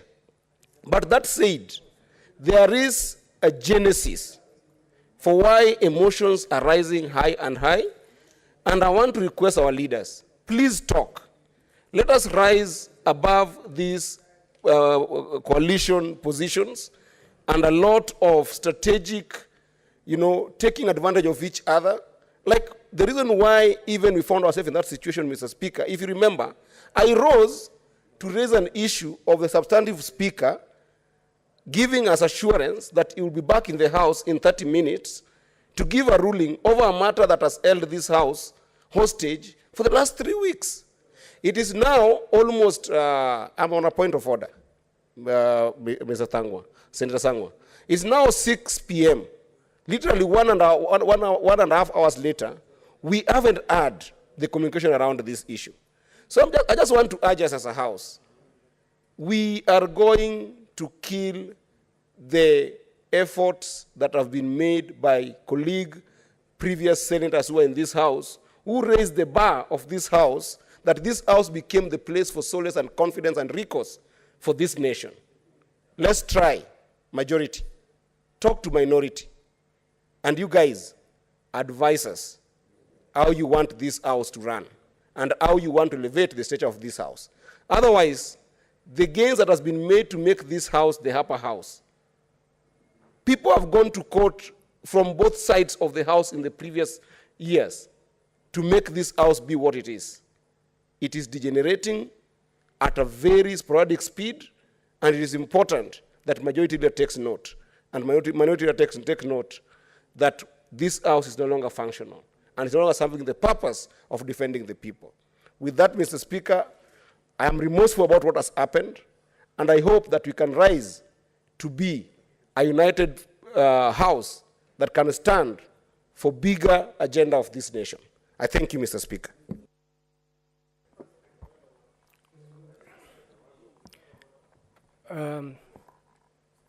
Senator Mazayo, I'll give you as the last speaker. Sorry, Manzo, Daniel Manzo. Yeah, Mr. Speaker, I just want to have a look again at 123, and 123 originates from 122 and somehow puts a procedure. But Mr. Speaker, I would like to state under 123, finally, the power rests with you. Mr. Speaker, the standing orders assume that you already get a hearing, make an observation, and make a ruling by yourself. And finally, that particular power of dealing in any way under 123 purely rests on you, Mr. Speaker. So, Mr. Speaker, I want to plead with you, having noticed that this House has degenerated in something else I did not expect. I've been a member of Parliament now for 12 years. I never saw a thing like this in the National Assembly. And of late, this House has grown into something outside this House, politics outside this House. And I think when we come to this House, we really want to remain and respect this House. Otherwise, I'm beginning to regret why I came to the Senate at all. If this is what I'm going to be doing here, and I was doing very well at the National Assembly. Mr. Speaker, I want to blame both sides of the House. It should not originate from that side, nor should it originate from this side. Mr. Speaker, I believe that we must, all of us, declare limits, so that at times it begins on the majority side, a shout is made and a reply is made, or a shout begins here and a reply is made. I really, owing to the fact that tomorrow we will have a Kamkunji, I really, Mr. Speaker, want to plead with you under this 123 that finally the decision rests with you, and want to plead with you, Mr. Speaker, having made a history with the temporary Speaker, Senate Deputy Speaker, on our experience which you went through, Mr. Speaker, that we placed a case for apology and sought forgiveness, and it was granted, and the goodness prevailed. I really want to plead with you that having that power rests with you, and have you listened to us to look at it in a way which will bring harmony to the House, and look at it in terms of prosperity. And the older members will engage with the new ones, so that matters like this do not arise again. I thank you, Mr. Speaker. Thank you, Senator. Honorable Senators, I will have to conclude this matter. I believe that Senator Sifuna was thrown out of the House because of Standing Order 121, disorderly conduct. And I would at this point decline the Standing Order 123 raised by the Majority Whip. And I would just like to remind honorable senators that when we're in this House, apart from the standing orders that we have and the rules of this House that we have to follow, we all have to remember that we are individuals of different orientation, different mannerism, and different upbringing. The way you can conduct your conversation with one senator, you should not assume that another senator will accept certain ways of conversation. But at this point, having listened to every senator, the deliberation of this House, I have decided that Senator Sifuna will remain out of this House for the remainder of the day, and that matter is concluded. Thank you, Senators. Next order. Let me also remind Senators on the point of order that Senator Eddy had stood up on, that the Speaker has indicated that he will be coming back to the House to make, to communicate the message that he had gone out to write. So, Senators, please bear that in mind. Next order.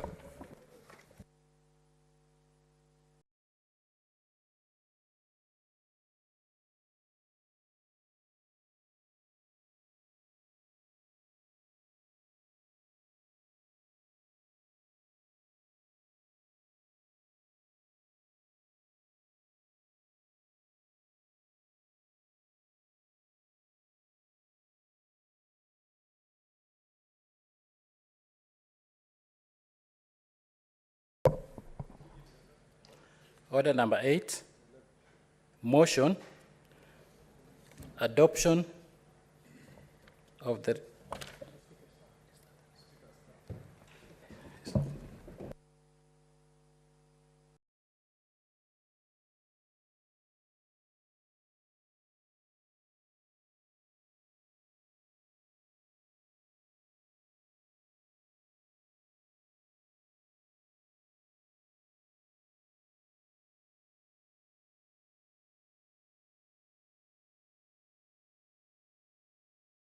Clerk, where were we?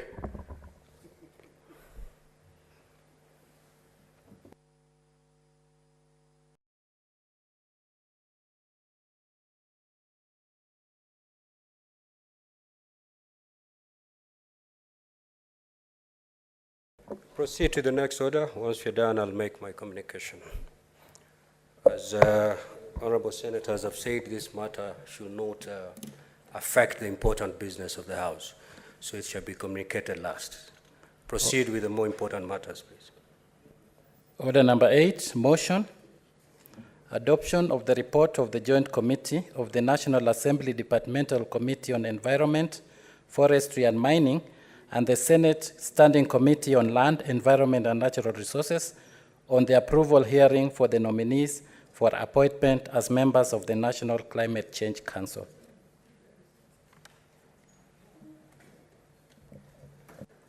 The chairperson.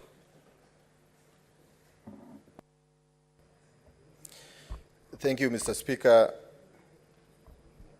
I beg to move the motion that the Senate adopts the report of the Joint Committee of the National Assembly Departmental Committee on Environment, Forestry and Mining, and the Senate Standing Committee on Land, Environment and Natural Resources on the approval hearing of the nominees for the appointment as members of the National Climate Change Council, laid on the table of the Senate Tuesday, 14th March 2023, and pursuant to Section 7(4) of the Climate Change Act and the Section 8 of the Public Appointments Parliamentary Approval Act, approves the nomination of Ms. Emily Mwende Waita, Mr. John Kioli, and Professor George Odera Outa for appointment as members of the National Climate Change Council, and rejects the nomination of Ms. Umra Omar. Mr. Speaker, sir, this report contains the proceedings of the National Assembly Departmental Committee on Environment, Forestry and Mining and the Senate Standing Committee on Land, Environment and Natural Resources during the approval hearing of Ms. Emily Mwende Mwaita, Mr. John Kioli, Ms. Umra Omar, and Professor George Odera Outa, nominees by His Excellency the President for the appointment as members of the Climate Change Council pursuant to Section 7(1) of the Climate Change Act number 11 of 2016. Mr. Speaker, sir, after receiving the message from His Excellency the President on the nomination of Ms. Emily Mwende Mwaita, Mr. John Kioli, Ms. Umra Omar, and Professor George Odera Outa to the National Climate Change Council, the Speaker of the National Assembly and the Speaker of the Senate on Tuesday, 14th February 2023, respectively issued a communication and directed the approval hearing for the nominees for appointment to the Climate Change Council be conducted jointly by both houses of Parliament as required by the Climate Change Act number 11 of 2016. Mr. Speaker, the names of the nominees and the curriculum vitae were referred by the Speaker of the National Assembly to the Departmental Committee on Environment, Forestry and Mining, and by the Speaker of the Senate to the Senate Standing Committee on Land, Environment and Natural Resources. The committee jointly held preliminary sittings on 7th March 2023 to prepare and consider memoranda received from the public prior to the approval hearing. Mr. Speaker, sir, the aforementioned committees complied with the constitutional and legal requirements and the establishment procedures for the approval hearing. The committee ensured public participation and openness in carrying out the approval processes, notifying, inviting the public to submit memoranda were placed in the ministry print media on 20th February 2023 as required under the law. The committee conducted the approval hearing on Tuesday, 17th March 2023. In conducting the approval hearing, the committee were guided by the provisions of the Constitution, the Climate Change Act number 11 of 2016, and the Public Appointments Parliamentary Approval Act 2011, and the standing orders of the respective houses. Mr. Speaker, sir, the committee observations contained in the report on the basis of the constitutional and legal requirements as well as submissions of the nominees during the approval hearing, Section 7.1 of the Climate Change Act number 11 of 2016 mandates the President to nominate candidates for appointment as members of the National Climate Change Council. Mr. Speaker, sir, the committee recommendations as contained in the report at page 39 recommendation is based on the evidence and the information from the proceedings during the approval hearing. The committee recommend that they having considered the suitability, capability, and integrity of the nominees, and pursuant to Section 7.4 of the Climate Change Act 2011, the Section 8 and Section 8.2 of the Public Appointments Parliamentary Approval Act number 33 of 2011, Parliament approves the nomination of Ms. Emily Mwende Waita, Mr. John Kioli, and Professor George Odera Outa for appointment as members of the National Climate Change Council by His Excellency the President, and rejects the nomination of Ms. Umra Omar for appointment as a member of the National Climate Change Council by His Excellency the President. Mr. Speaker, sir, the committee resolved to reject Ms. Umra Omar owing to the failure by the nominee to demonstrate knowledge of topical, technical, and administrative issues touching on the matters relating to indigenous knowledge pursuant to Section 7.2 H of the Climate Change Act and Section 7C of the Public Appointments Parliamentary Approval Act 2011 during her approval hearing.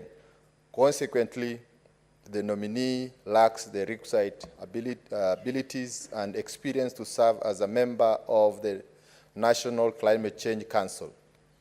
Mr. Speaker, sir, further to the nominee, from her general demeanor during the approval hearing, coupled with unclear responses to the topical questions, appeared not to be adequately prepared and displayed a general lack of interest. Mr. Speaker, sir, the committee wishes to thank the Office of the Speaker of the National Assembly, the Office of the Speaker of the Senate, the clerks of both houses, and their staff for the logistical support accorded to them during the approval hearing. The committee is also grateful to the members of the public who sent memoranda and media for their live coverage of the proceedings, thus enhancing accountability and transparency of the approval hearing exercise. Mr. Speaker, sir, on behalf of the committee and pursuant to Section 7.4 of the Climate Change Act 2016 and subsection 8 of the Public Appointments Parliamentary Approval Act of 2011, it is my pleasant duty to table the report of the National Assembly Departmental Committee on Environment, Forestry, Mining, and the Senate Standing Committee on Land, Environment, and Natural Resources on the joint approval hearings for Ms. Emily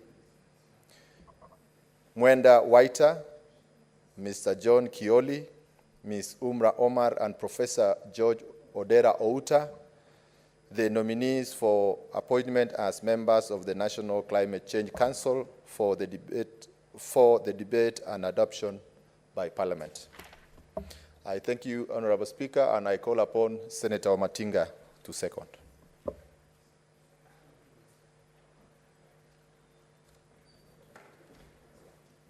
Thank you very much, Mr. Speaker, sir.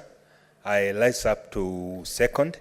I sat through the vetting process, and Mr. Speaker, sir, I had an opportunity of listening to all the 4 nominees. 3 out of the 4, they were able to portray high knowledge and passion of environmental issue. We are aware, Mr. Speaker, sir, that we are living at a time that we must engage ourselves with the climate change for the sustainability of our future generations. 3 of them, Mr. Speaker, sir, were able to convince us beyond reasonable doubt that they had what it takes, and we therefore, with the other joint sitting with the National Assembly, saw it fit to have the 3 of them. However, the 4th one, Mr. Speaker, sir, fell short in showing that she had what it takes in terms of total commitment to climate change. And as we know, this is an area where the President himself has pronounced himself to wanting to put Kenya in the global map so that we can be able to save this country of ours. I therefore support the motion. Thank you, Mr. Speaker, sir. Sorry, I therefore second. Thank you. Honorable Senators, I now proceed to propose the question that the Senate adopt the report of the Joint Committee on the National Assembly Departmental Committee on Environment, Forest and Mining, and the Senate Standing Committee on Land, Environment and Natural Resources on the approval hearing for the nominees for the appointment as members of the National Climate Change Council, laid on the table of the Senate on Tuesday, 14th March 2023. And pursuant to Section 7(4) of the Climate Change Act and Section 8 of the Public Appointments Parliamentary Approval Act, approves the nomination of Ms. Emily Mwende Waita, Mr. John Kioli, and Professor George Odera Outa for appointment as members of the National Climate Change Council, and rejects the nomination of Ms. Umbra Omar. Senator Karungo.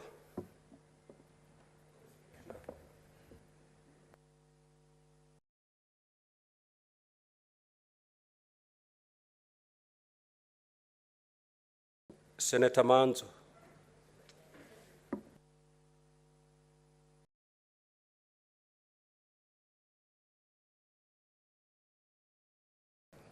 Thank you, Mr. Speaker, for giving me an opportunity to comment on this very important matter. Mr. Speaker, climate change is a very serious matter in the country, and many of us believe in it personally. I do. That's why you see the rains have delayed, Mr. Speaker. And in the southern part of Africa, there are very serious floods going on now in countries like Malawi, and probably the same will happen to Kenya because of climate change. So I really want to support the appointment of this very important team so that, Mr. Speaker, they can begin their work and they can begin changing the country and preserving the climate. Thank you, Mr. Speaker. Senator Samson Chirangei. Mr. Speaker, I rise to support this motion and want to thank the committee for the job well done, the Joint Committee of the National Assembly and the Senate on Forestry, Mining, Land, Environment and Natural Resources. Mr. Speaker, I want to congratulate President William Ruto, Mr. Speaker, because one of his core agenda that is still pushing up to date, Mr. Speaker, is the issue of climate change. The country is struggling now, Mr. Speaker. You can see there is biting drought, Mr. Speaker. Even where I come from, for example, Nandi County, we have never experienced shortage of rain until this year, Mr. Speaker, because of the adverse effect of climate change, Mr. Speaker. And therefore, the President has put it as one of his agenda to ensure that we discuss the issue of climate change. Mr. Speaker, secondly, the world over, the advanced economies, this conversation of climate change, Mr. Speaker, we used to think it is very alien. We used to think it belongs to the first world countries. We didn't know that third generation countries, Mr. Speaker, could have a conversation about the climate change. I think in Africa, Kenya is one of the countries that is taking the issues of climate change.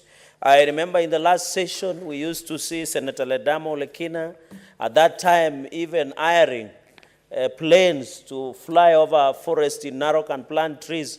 And at that time, many people did not imagine that it was a serious issue, Mr. Speaker. Mr. Speaker, the President has promised that in the next 10 years, we must plant 10 billion trees. And I think I want to continue encouraging the people like myself and Senator Ledama, pushing to grow more trees, increase the forest cover, Mr. Speaker, because it continues to be a challenge. When you go to Coast, where my brother Senator Stewart Madzayo, there is also a challenge of the mangrove forest, the challenge we are seeing erosion where you also come, the coast of this country, Mr. Speaker, it continues to be a big challenge. And therefore, I want to really thank the President for bringing this conference. Many people might found there are more serious challenges. I know Tsotsi might be concerned about the issue of maize and food and the cost of living, which is rightly so. But we cannot wish away the conversation of climate change, Mr. Speaker. We must, in the 10 years, plant 10 billion trees. And this council will guide, Mr. Speaker, 10 billion trees in the next 10 years, Mr. Speaker. I want to challenge every senator, take 15 billion. It's actually 15 billion. Thank you, Mwalimu, Senator Mwashushe from Taita. Mr. Speaker, the 15 billion that we are talking about, Taita Taveta, sorry, Senator for Taita Taveta, Mwalimu, Senator Mwashushe, Mwaruma. Mr. Speaker, 15 billion trees. And this will improve the forest cover across the nation, Mr. Speaker, and ensure that we reclaim, there is this issue of carbon credits, where we can now, the challenge of drought, biting famine, Mr. Speaker, is also a growing challenge. I agree this was an unusual longest period of drought.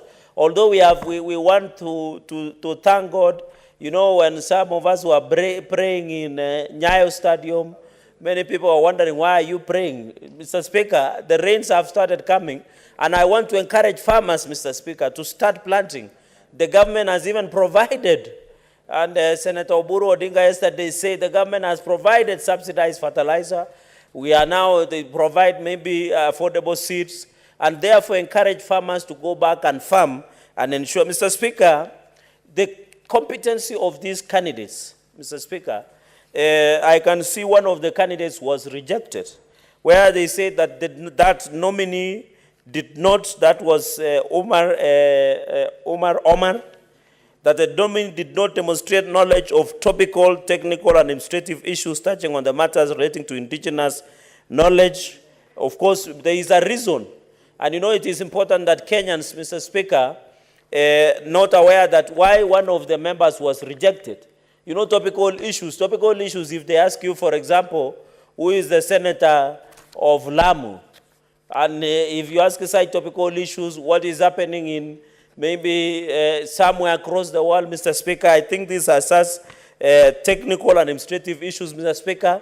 So Kenyans should be aware. I don't know, minority leader, I thought we had agreed that we work together for the benefit of the Senate. And you cannot limit the contribution of member. Let the time limit me. If the time will be over, I'll finish. Mr. Speaker, Mr. Speaker, sir, you must call the minority leader to order.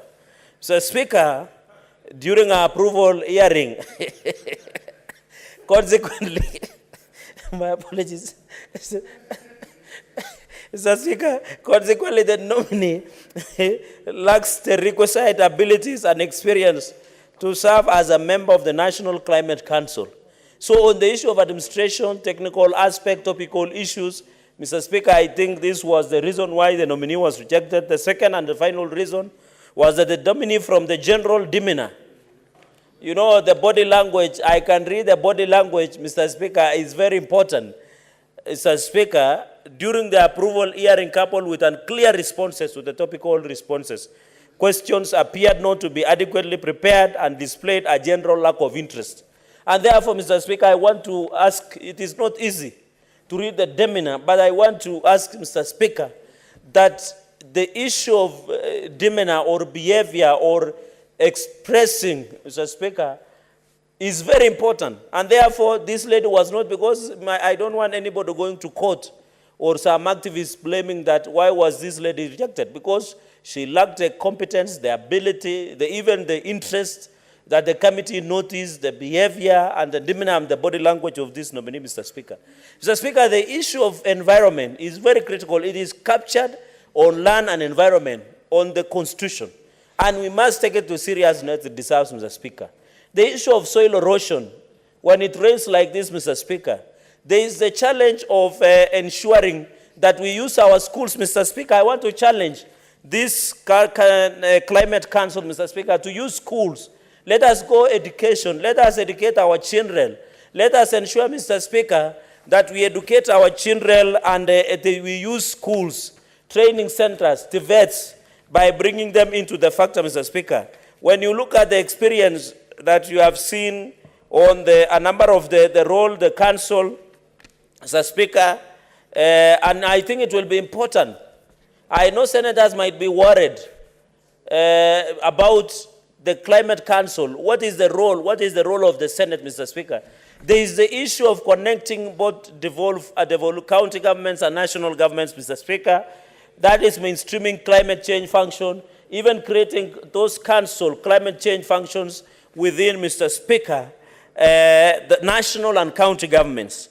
There is also approval and oversee implementation of National Climate Change Action Plan, and the President has expressed his intention of ensuring that this issue of climate change is given a priority, Mr. Speaker, in various aspects. Number 3, advise the national and county governments. So I want to assure senators, I think senators, colleagues, and some of us who have stayed a bit longer here, this is one of the functions, Mr. Speaker, that at least county governments are mentioned expressingly. And like others, we have to force. I remember Senator Wambua, it is good you are still serving in Roads Committee. There was a time there was an amendment to the Roads Act where the MP, member of National Assembly, the women rep, the governor was giving nominations to the board that would sit at the sub-county level at the exclusion of the Senate. And we ended to beg. We had to throw that law away, Mr. Speaker, because the Senate was not being mentioned expressingly. And also the issue of research, Mr. Speaker, we want to know when you go to Makueni County, where Senator Manzo comes from, which type of tree should we plant because of the climatic conditions?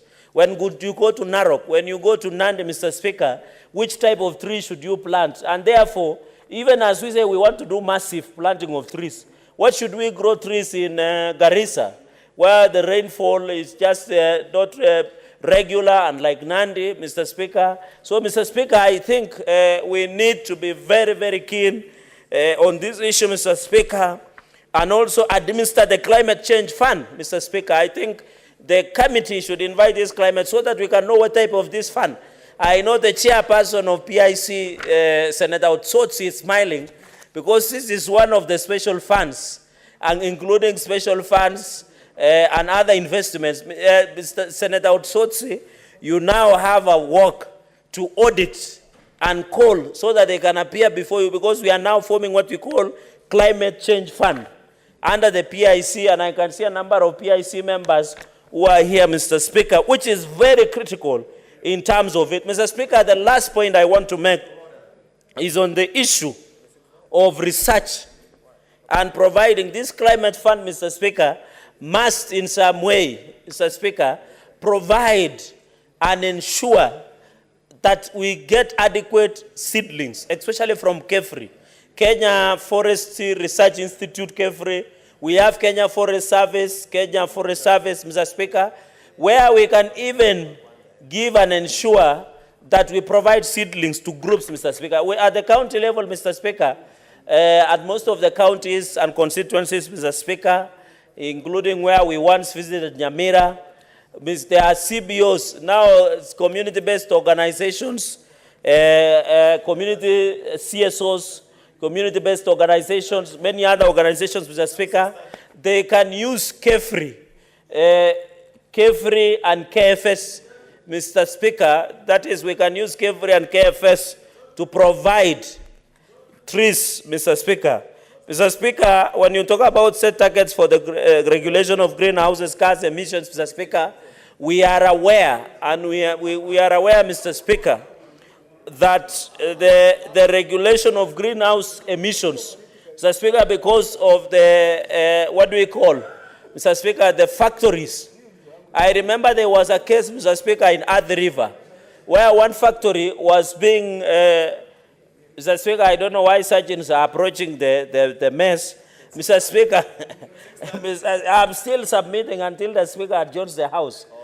The factories, Mr. Speaker, we need to agree, industrial area, the cars emissions. Mr. Speaker, I remember this has brought a serious issue, Mr. Speaker, that we continue to have a challenge. I remember even there was a time where I remember whether the National Assembly, one of the factories of sugar in Western Kenya was a near blind school, and it became an issue because of the gas emissions that we are talking about, Mr. Speaker, because we must look even at the use of fuel, Mr. Speaker. There is a deal that the national government is doing with the United Arab Emirates, Mr. Speaker, to have the lower cost. So we must agree that should we use diesel, Mr. Speaker? Should we use petrol? Should we use paraffin, Mr. Speaker? Mr. Speaker, you are aware, countries outside the first world, petrol is cheaper than Kenya because, than diesel, because they are trying to discourage use of fuel that emits a lot of gases.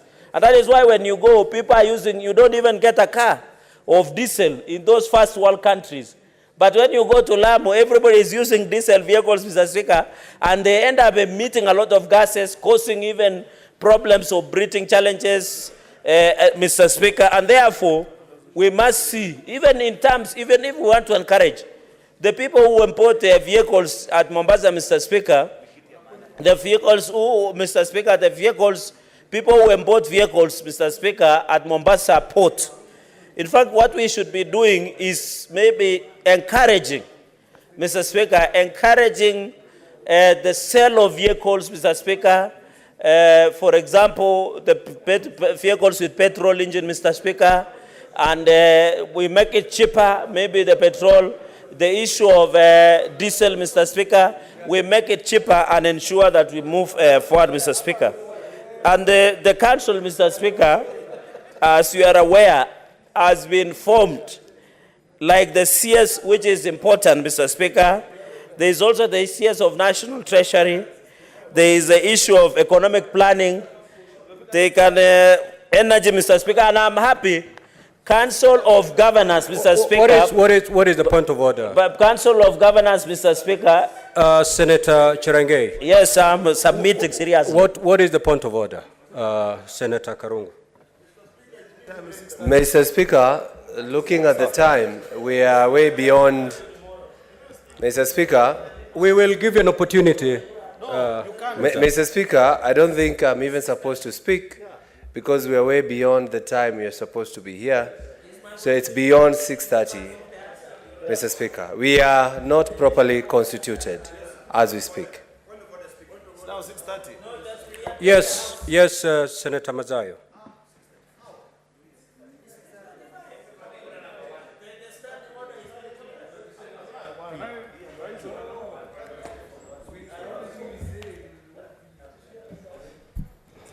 Well, Mr. Speaker, we have our standing order, number 34(2). If you can give me a chance to read it to you. Unless, for the convenience of the Senate, that is, unless the Speaker or the Chairperson, as the case may be, direct earlier or later interruption of business at 6:30. The Speaker or the Chairperson of the committee shall interrupt the business, then under consideration, and if the Senate is in committee, the Chairperson shall leave the chair and report progress and ask for leave to sit again.